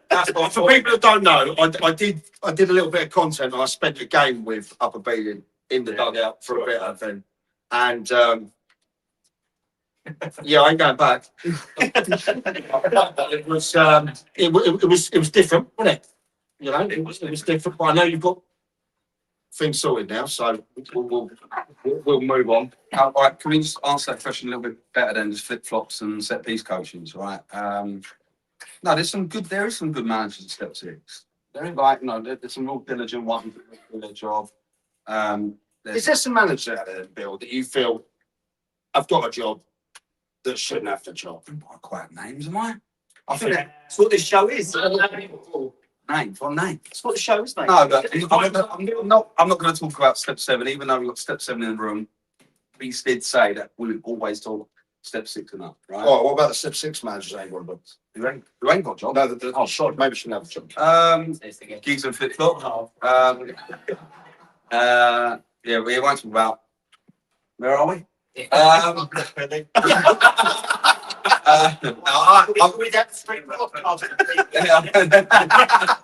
No, I've got a lot of time for this club, and no, they're graceful hosts, and Stu's been a big supporter, so we won't look for them too much. But we'll see 10 games time. But no, I think there's look, step 6 is going to be interesting this year. Like, there's a comment off camera earlier about the level of step 6 last year. That wasn't very good last year. Let's just say. Look, I think there was about 4 or 5 teams that were pretty decent. Yeah, And I think there was 7 or 8 teams that could have easily played in the league below. well, Steph went in at one club and in 10 games and he got relegated. So. Never in doubt. How can we be relegated? You were very close to it, mate. Fucking talking about fucking the next coming, and then the team nearly got relegated. I was mid-table at step 5, and that's about it. And then you got them relegated from step 6. Nearly. Never. That's Steph, I love you, mate. You know what I mean? You're my boy. Yeah. You got out there quick. You got out there quick. But you made a comment. No, I'm not going to say actually. Yeah, it was you who made the comment. You said that one of the pitches you went to, like, absolute cow. Oh, yeah, Golden away my first game. I was like, why am I doing it here? I was like, no disrespect. Like, it was a 0-0. None of the sides played any football. We could literally play it until the next day. Nobody would have scored a goal. 2 shit teams. We've been up there with Craig. Fucking hell. We've been up there, but Mo knows. Mo knows that's his pitch, and that's how we play it. Do you know what I mean? No one wants to go there and play away at Godalming. It was colder in the dressing rooms than outside, just to say that. Done the job, you know, then, didn't they? They've only lost, what, 4 or 5 games in 2 years at home? Yeah. You know what I mean? So, fair. Yeah, but no, look, step 6, sometimes you look at it and you think, fucking, that's a really competitive league, right? And it would have been blasting it this year, wouldn't it? Mine. But I think it's going to be a really interesting league this year. That Westfield have just gone up, and Westfield are, I saw Jack last night. yeah. And like I'm telling you, like that side that they're putting together, like I said, I think if they went into the scaffold, they would have got absolutely pulverised. I think the Kent League's harder than the Sussex League, if I'm honest. But I think they'll do all right at step 6. I think they'll finish top half of the table. Players like Brad Pitcher, Sam Willett, you know, Rooney, striker they've kept hold of, should be playing higher. I don't know if they put him under lock and key. Chained up to the. He can't. It's committed. Yeah.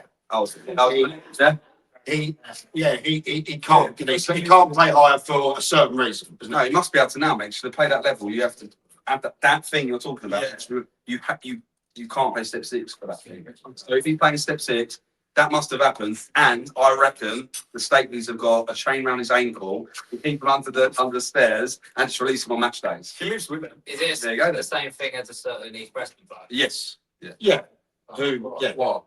Like the Ravens. We'll tell you at the end. Oh, tonight. Yeah. She's just saying, Yeah. You know. But I think Westfield will do well in that league. I think step 6 is going to be an interesting one this year. Really interesting one. I think that'll be a really competitive. Yeah, same. I don't think it'd be as competitive as the league above. Oh no, but I think And that will lead into this question. the Prem's going to be really good. And that will lead into this question. Where do we think, us 4, think Lingfield will finish this season? Playoff winners. Who wrote that question? You answered for me. Right, I look at it, you've got East Grinstead, Hassels, Hayward City, Horsham Wyatt, Pagan.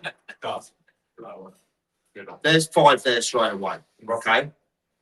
I know you guys are rebuilding and you've made some shrewd signings. We know that.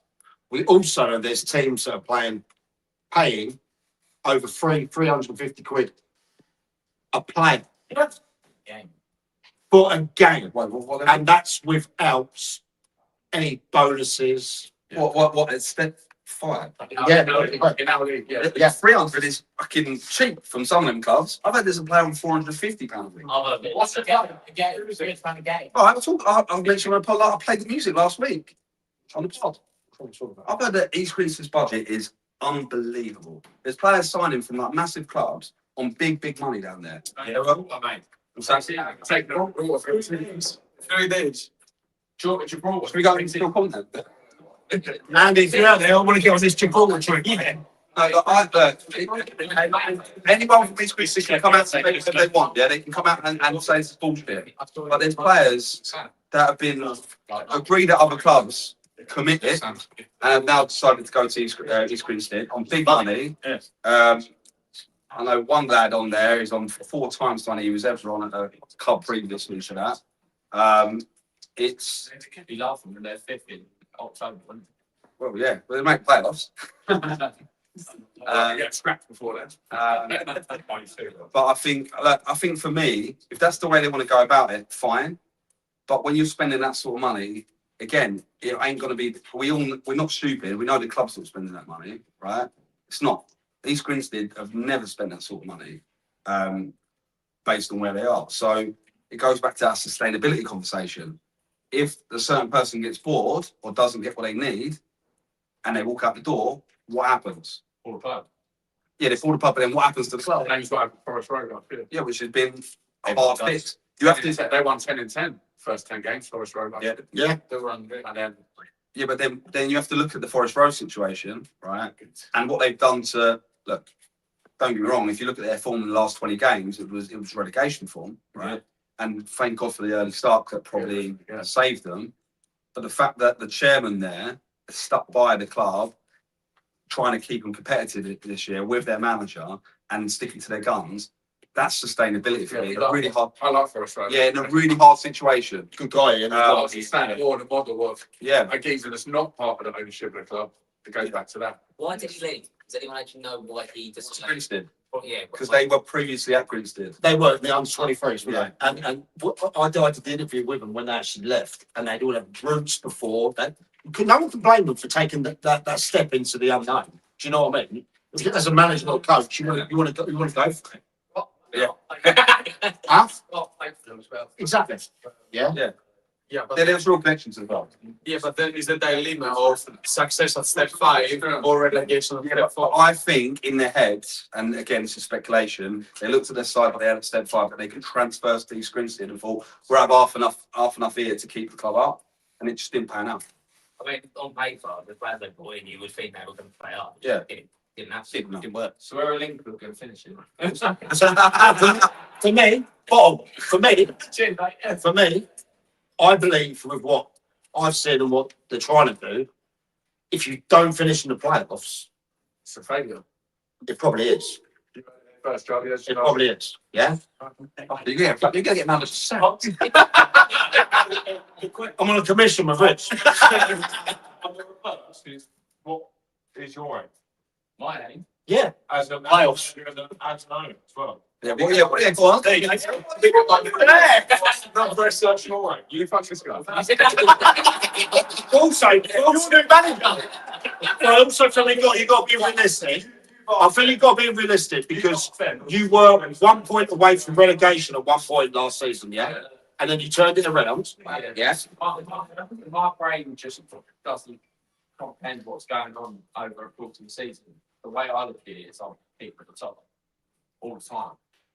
So asking me what I'm going to achieve by the end of the season is going to be the answer that you probably are saying. Like, that's unrealistic, but I can't work without thinking about it. So I like that. If you're a manager, you're not thinking that you're going to be competing in the league. I think you're in the wrong job anyway. So I think that you're in the right mind frame straight away that you probably want to be in the top. well, we're going to be competing. So Well, that's exactly where you want to be. There you go. Yeah, but not every club has the ability to do that. Isn't it? Like some No, people it's take a job. if you're at the head of that team, and you're the manager, Yeah, and you're looking at saying you're going to be mid-table side, yeah. and you're playing the Prem with whatever budget you've got, regardless of that, I think you're straight away you're you're not fulfilling yourself, because as any manager in the room, regardless of what level you're at, you want to be a successful manager. Yeah. And you don't want to just do that for you. You want to do that for, like, you probably want to do that for Rich, because he's giving you the opportunity to do that. But you've also got to set yourself a target of, say, playoffs, for example. And if you don't make that, then you'll probably be a little bit annoyed with yourself, but you probably ain't going to grumble if you're trying to space. So like that. They had a good end of the season as well. And you boys were flying at you. What happened is Charlie basically at day one, the first, again, this was from him, not from us. He basically started the league table. Yeah, I mean, listen, from my perspective, and that was about him. Like Max brought in, Max did bring in like 5 or 6 players at the back end of the season to help support Charlie in that, because we did need some. Yeah, of course. Yeah, and You were on that, yeah, or maybe going down. yeah. Look, for me, my first goal was go into the season with some momentum. Yeah. Last pre-season, the management did open trials, and it was dog shit. And it did not get resolved quickly. Yeah. We had open trials until a week before the FA Cup game. Oh, wow. Yeah. Like, there was players that I could say they wouldn't have even, when I managed Linfield under 23s 5 years ago, they wouldn't have got him under 23 team. Even now, it's full grown adults. And whereas this year, it's been, even just seeing that has been really good for me. Like, Charlie had a pre-season lockdown. He'd invited specific players to training. So he's building his squad. So, look, for me, I just think, I think he's going to do brilliant this year. I think you look into it as well. At the end of the season you're like, if you keep them boys around and you add to it, you're only going to sort of look up on.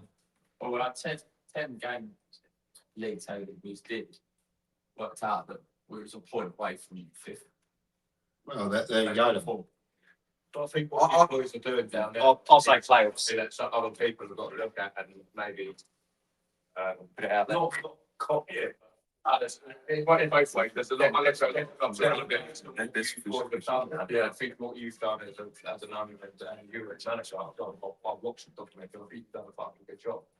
And it's other people can have a little insight from that, and just even like a nose in the door. I think that other people can probably learn from that.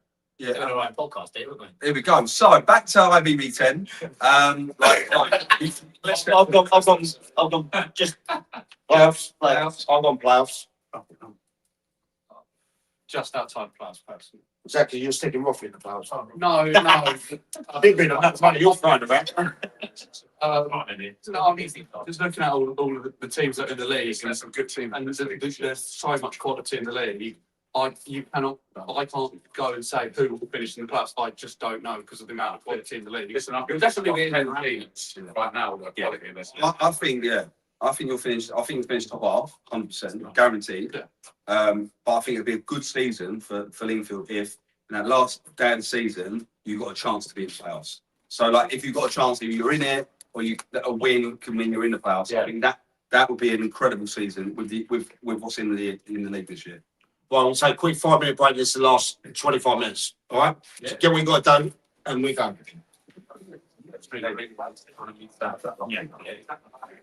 I think you're right. That's great.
Right, we have had a question.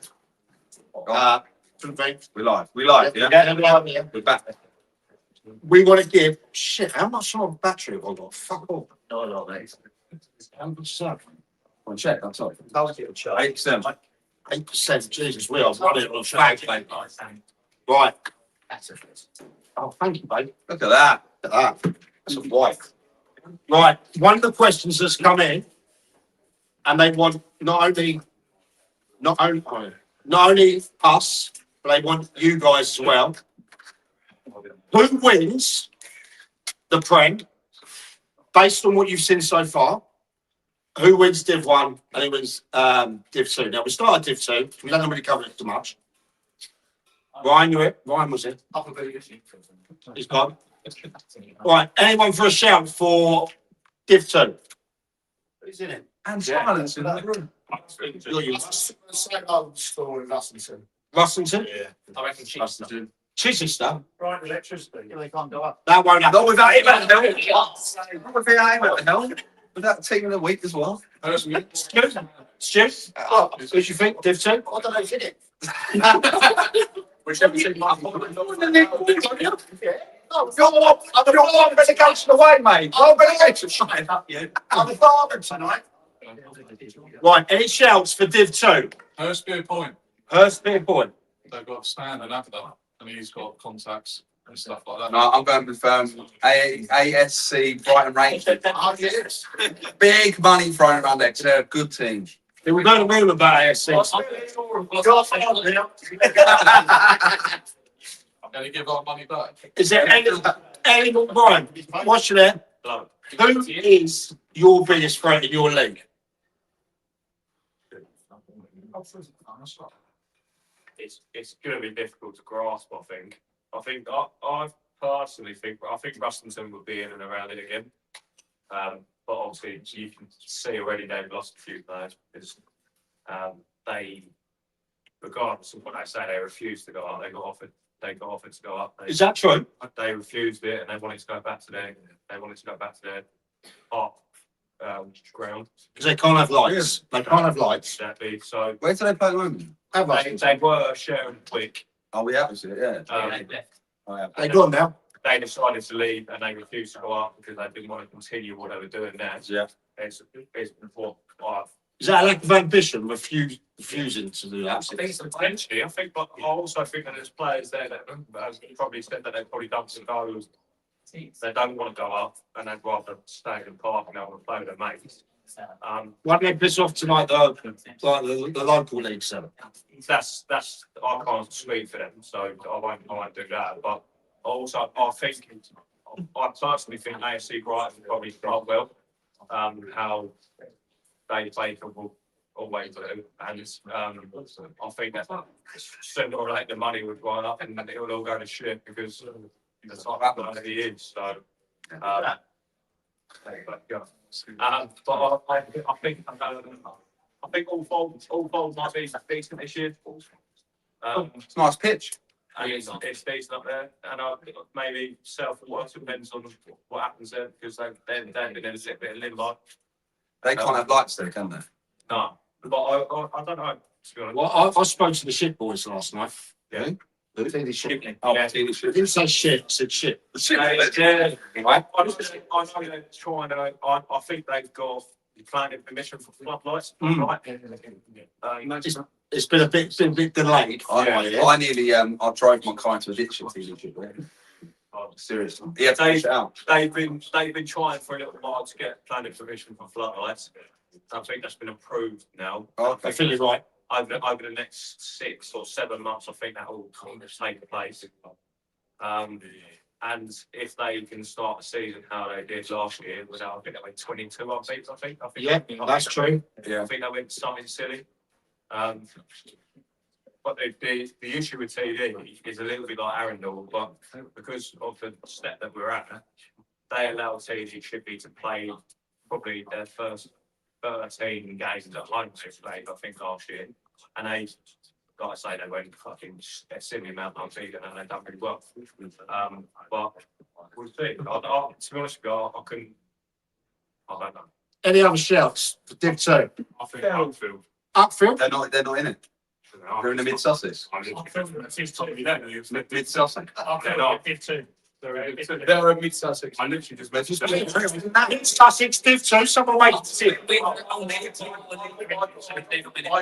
my text for it last night. Upfield are in the mid Sussex. Yeah, good Sussex. Get Tommy on the fucking phone and tell him what the fuck he's talking about. And if they're in the Sussex Prem, they will not win that league. Crows will win that league. They will not win that The league. Crows can never go up, can they? Yes, they can. So they've had the Oval Eastbourne United. Are they? Yeah. Right, okay, fair enough. Yeah.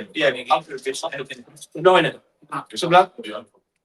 We've got the league here. Our league got the next three. Yeah. Now Upfield. I'm happy to be proved wrong. I just literally went did that with Sussex. If two. So the league says that. The manager of the team. Tommy needs to speak to people. The manager of the team told you differently, didn't they? Yeah, I happened to see Tommy today on the carpet. Yeah, It's more sir. Yeah. Come on, there, mate. What fucking league you in, mate? Because no one knows. Right. Let's move on to Div 1. Let's go in. Let's get out of it. Yeah. Cuz up. You want the playoffs, Div 1? It's for step 7, by the way. I was that's right. What, for the Div 2? Yeah. If me, I'm going to the Shipley. Yeah, same. I spoke to the boys last night and they look like, yeah, I've had a few beers and they were overconfident, but they literally, they wanted it. So you've gone off it based on the fact that Gambler's gone shit. We're going to win the league. I'm not. You're right there's drinks going. Cuz up, step 6, Div 1. You're at Worthing United, you're the gaffer there. Who is your biggest friend? Infinity. Yeah, I agree. I'll stay Infinity. Yeah. What, more than Forest Road when they went up? Yeah. Almost. Really? Bloody hell. Right, I'll tell one piece because I'm pretty close to the guys that run Infinity. Yeah, good guys. Me and them have a separate interest. Okay. They have plans that they want to go up last season. Okay.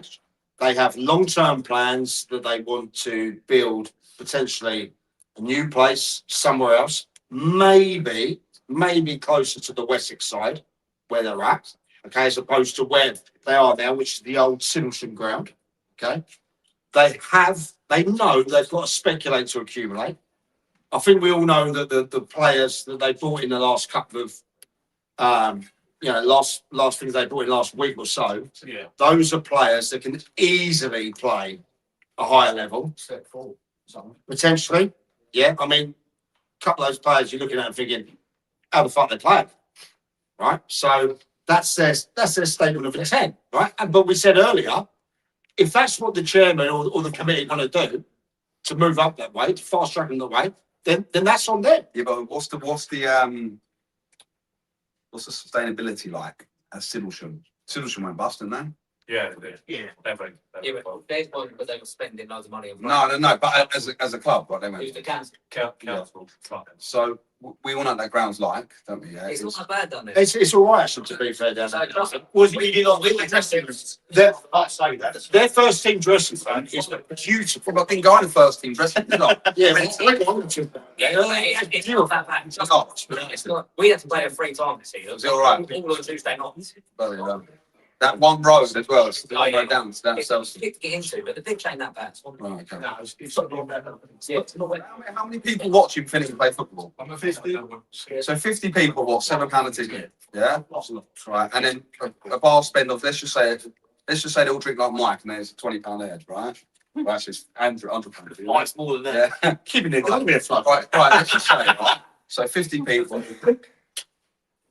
Let's say, yeah, I don't see it making financial sense. So they've got to understand that they're going to write checks for however long they have to build a families.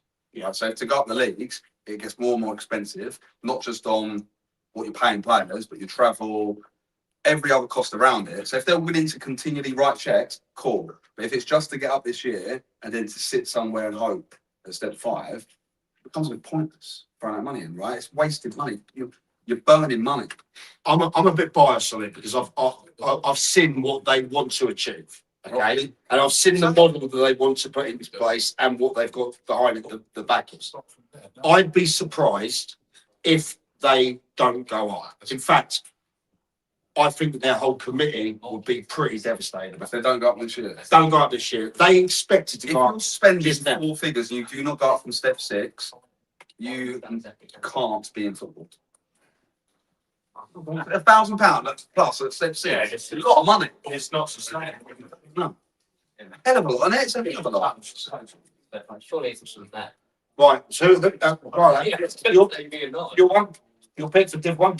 Phoenix. Okay, Infinity as well. I went to their awards night. At the end of the season. And yeah, I was speaking to Jody, the chairman, and that, and yeah, they said the same. They were looking to go up last season, but with what they've got planned and everything like that, yeah, I've got to go Infinity. Right, I think Westfield is dark horse. Really? Yeah. Mate, what have you been smoking on? No, he's right. He's right. Really? He's right. Smoking on? I think No, he's right. some of yours. I feel bad. We all know. I think Finney's been there the last couple of years, obviously, and I know they've got a big fan, got a good manager there to come from, obviously, Petersfield, but he knows badly what good player did. But I think Westfield, they score goals, they've got good players. You're saying they come from the mid Sussex Prem, Yeah, I don't care. right? After finishing the year before that, 5th. Yeah, One that's just done a double. but isn't it? last year, they come from the school. So if I was a betting man, I would go. Well, I'll have a bet with you they don't. They just signed a player from step 5, semi-final from step 5 club. Yeah, I see that. It's like a small county and they came up. What's that? They just top. He loses it. What's that?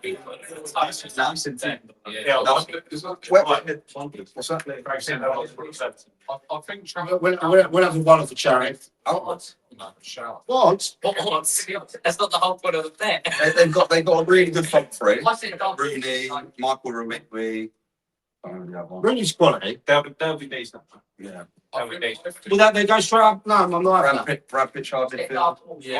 I think they'll definitely do plans. I think massive.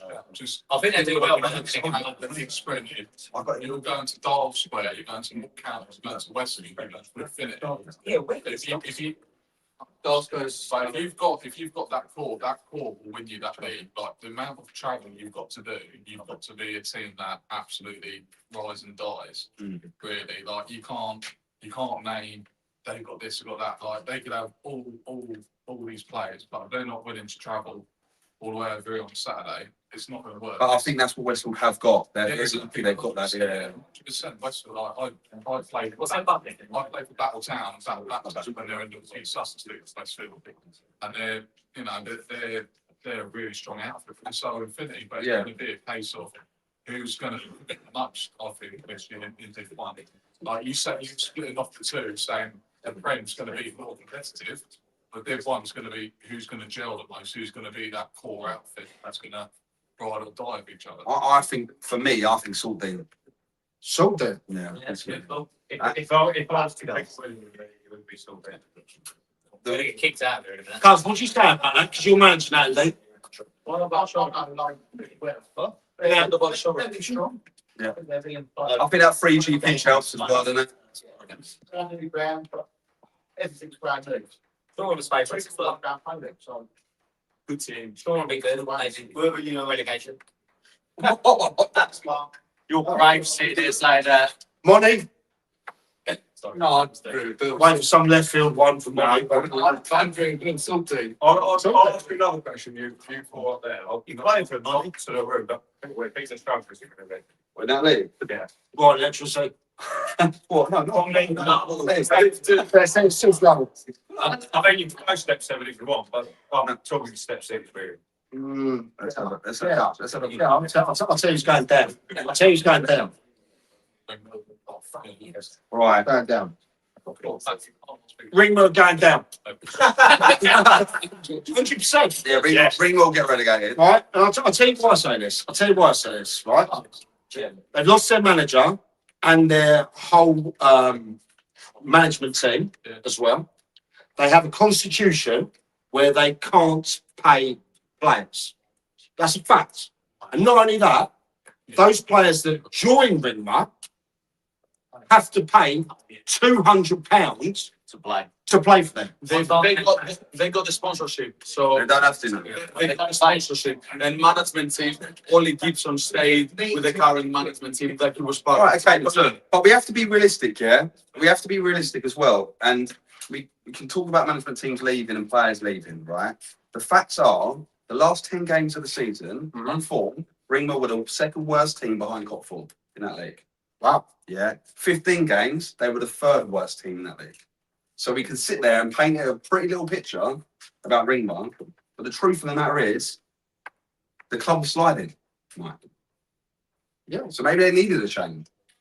No offence, Dave. No, you fake. Well, no. Look, we've been there. Me and Leah done a lot of filming down there. It's beautiful, by the way. Absolutely beautiful down there. Wonderful facilities.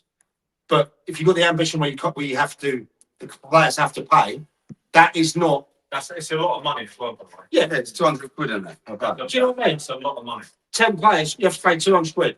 And bookings, by the way. So, All right, but then flip it on a sustainability conversation we're having. Ringmer, the initial Ringmer went bust. yes. Yeah. So the new Ringmer that was set up have put things in their constitution to never hit that situation. Whether it's restraining a football club from success, which it probably is, yeah. But in saying that, with all due respect, Reigate Priory finished second in that league with no money. So you can sit there and go, oh, They actually pay £5 subs. no, not only pay subs, you have to, players have to get sponsored as well there, right? So I look at it like this, and I think money is talked about so much. And then sometimes we say people have done a good job because they've just done something, but they've got no money, all the struggles. But then no one in this room has talked how good Reigate Priory were. And no one's talking about where I get Reigate Priory for next season. They finished second in the league. Okay. Yeah. Sure. I think they're going to get relegated next year. But Right, and then for the last one, then the Prem. Let's end it on the Prem, go on then. and I want people from the crowd as well to say this as well. Okay, Charlie, you played in there. Yeah. Who would you say to win it this season, based on what you know with players coming in now? Each Grimsby. And if they don't, then I think that's a massive failure, personally. You're shaking your head there, Craig. No, I think three was a no, So you're saying Hayward safe? no. I'm edging my bets. So, well, I only came into the league, back into the league last October. For me, best side I saw last season was walking by him. And I think they'll be done. I think great catchment area, they're dynamic. It's going to be so competitive because there's so much money. But I think they're the team for me last season that if they get it right, I don't think it's going to win a show respect. So I just don't think they will. I will be there. Guernsey never know. I think with James Westlake done an amazing job at Essex. I think they can be up there, but why They've got 16. yeah, why Gaz, third guy. Hassocks for you. Coxie?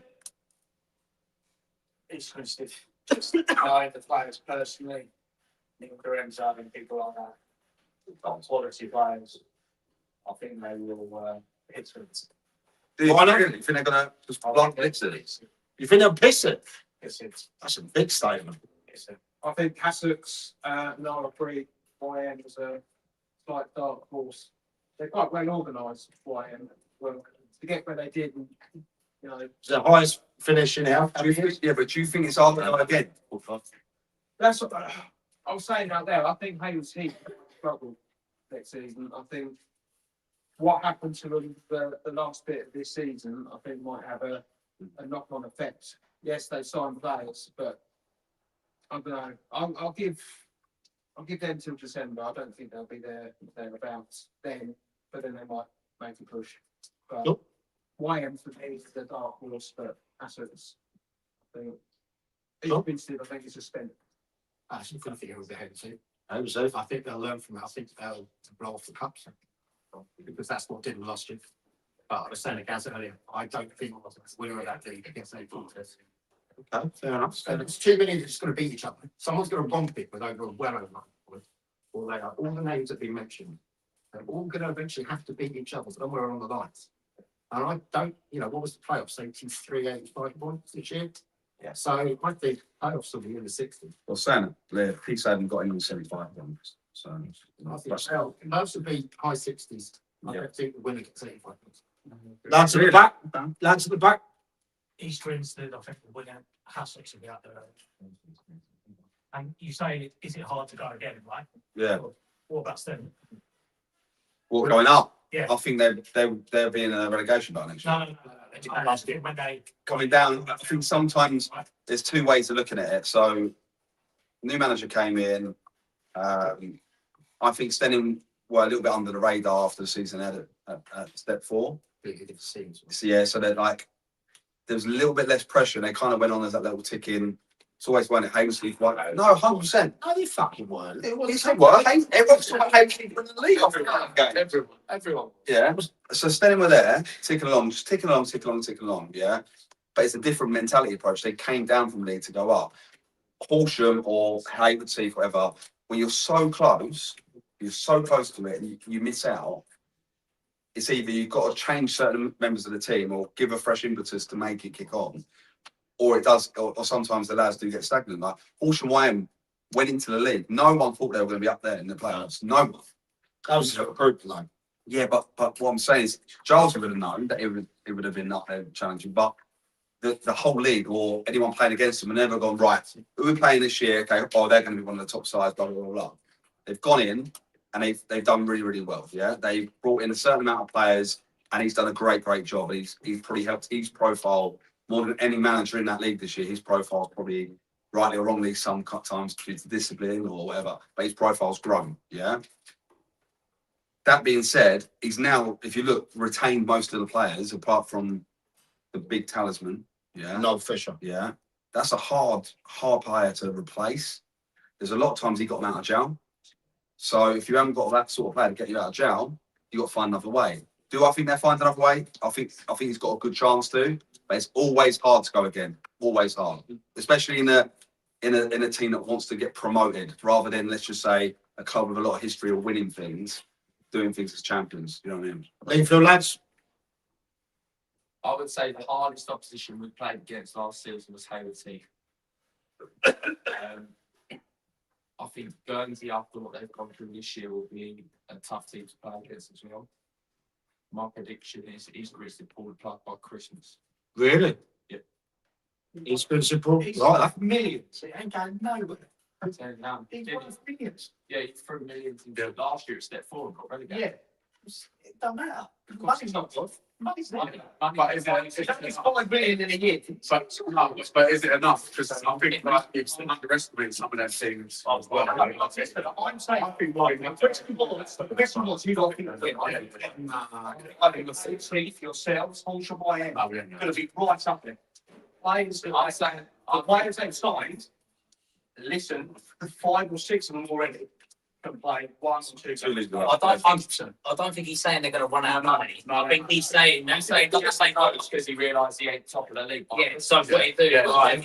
That's the get comedy. It will get slated if they're not. Yes, he's going to get so much heat. That's all we meant. I think. Mental health wise, he'd probably give it up. Like if it's that situation. Because I think he should address it. I don't think he might. Because you can't. No, it's good. It's good. No, it's good. You can't just suddenly go boom, 20 players, all quality players, and against somebody like Hayward, for example, if they sign 2 quality players, mate, that's like the 2 players that were improvement on last season. There'll be a force. Guernsey, obviously, I don't know. Can you just throw at step 5 now? Can you just throw 11 good players out on the pitch and win? No, because I think there's an element. Well, depending on who you're playing against, but that's not really it. Yeah. You've got an element of like coaching, backing staff, culture, everything all falls into place. At the end of the day, what it's like is these Grits that are trying to find their way out of the league. Yeah. And in my opinion, I think if throw his money, which he has done, to try and win the league, and then get to Christmas, realise he ain't going to do it, pull the plug, and after the teams will go. That's my opinion. Fair point. Fair point. Cos? Essex, I mean, Essex for you? I think they come straight back. Lads over here? Heritage. Safe? Roughly. Roughly? That's a bit left field. Is he in goal with? Is he in goal with?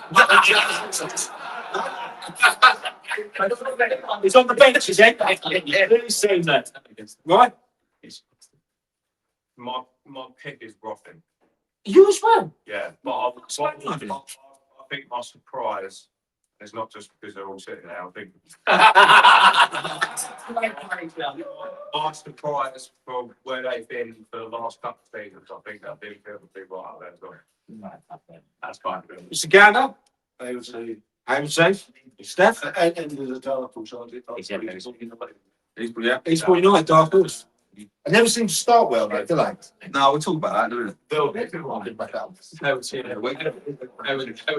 we? Safe? Jake, I hate to see the FIFA. Yeah. I'm going to say Guernsey purely because of the complexity that you call. So I reckon it's. It's obviously like we called. It's your I find the shots first. I'll say pretty Marlin fishing. That song did 85,000 plays in 3 days, by the way. Guernsey would be good if they Sky come Guernsey. away from I reckon Guernsey because again they're an unknown quantity, and I think. I don't know. I reckon they thought they smashed it. I think they might have the grit to say, right, fuck you, like let's go for it. Well, it depends on how good their set piece coach is. They might need There's a few of the under 23 though. They need to grow a shortly stuff. JK? Yeah. Stu? Guernsey. Guernsey as well. I thought you were mate. You want to get rid of them? All right. Let's say that. I didn't say that. I didn't say that. Luke. Going to Guernsey as well. Really? Of course, yeah. Essex. Who's father, by the way? Ali? Me. It's not the same hell. Essex. Essex.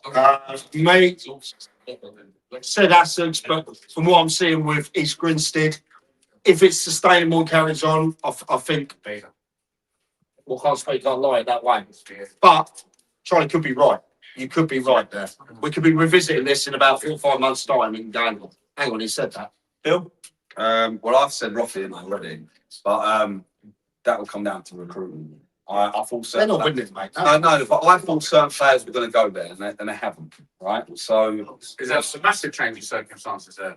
Like, with Roffin. new management. No, look, Naz, what he done at Hayward Heath, I think what I watch these teams play, he does have a real philosophy, right? And He's a great coach. And I think, Great coach. I think players do act like there's two sides to Naz when you from what you hear, right?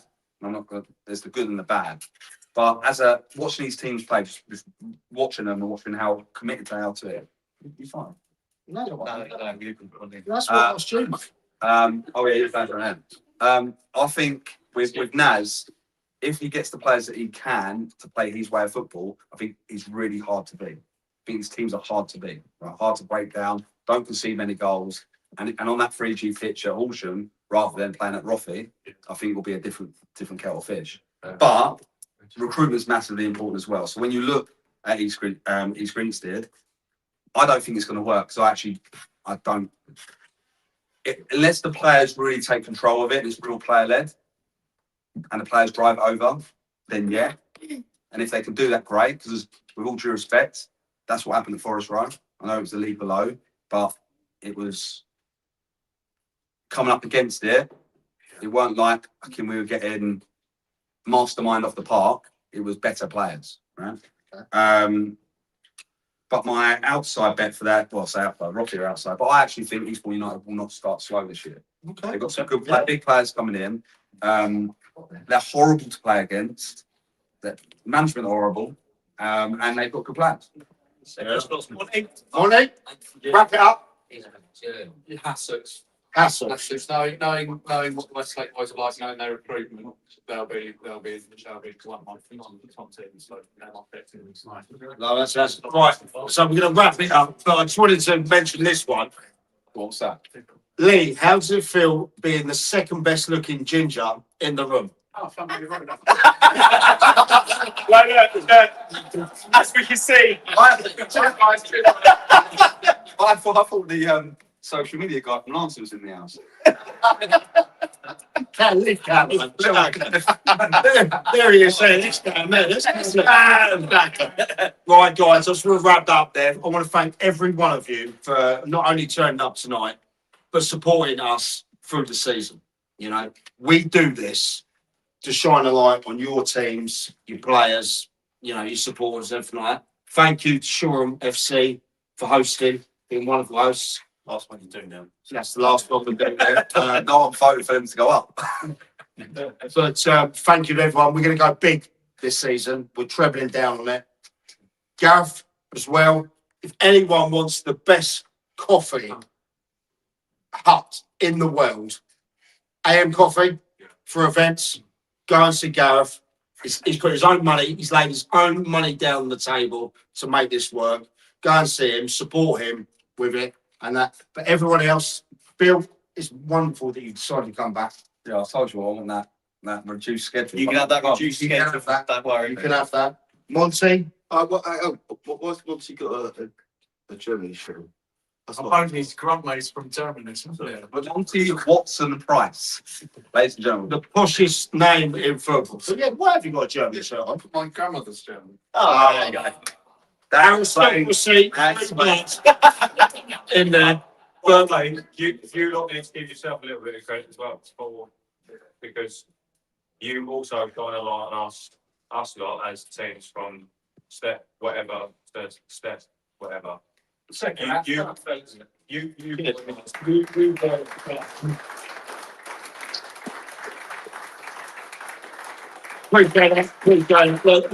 We can't do it without you lot. Yeah? We can't do it without the support. I said this to the people I saw last night, the SCFL do.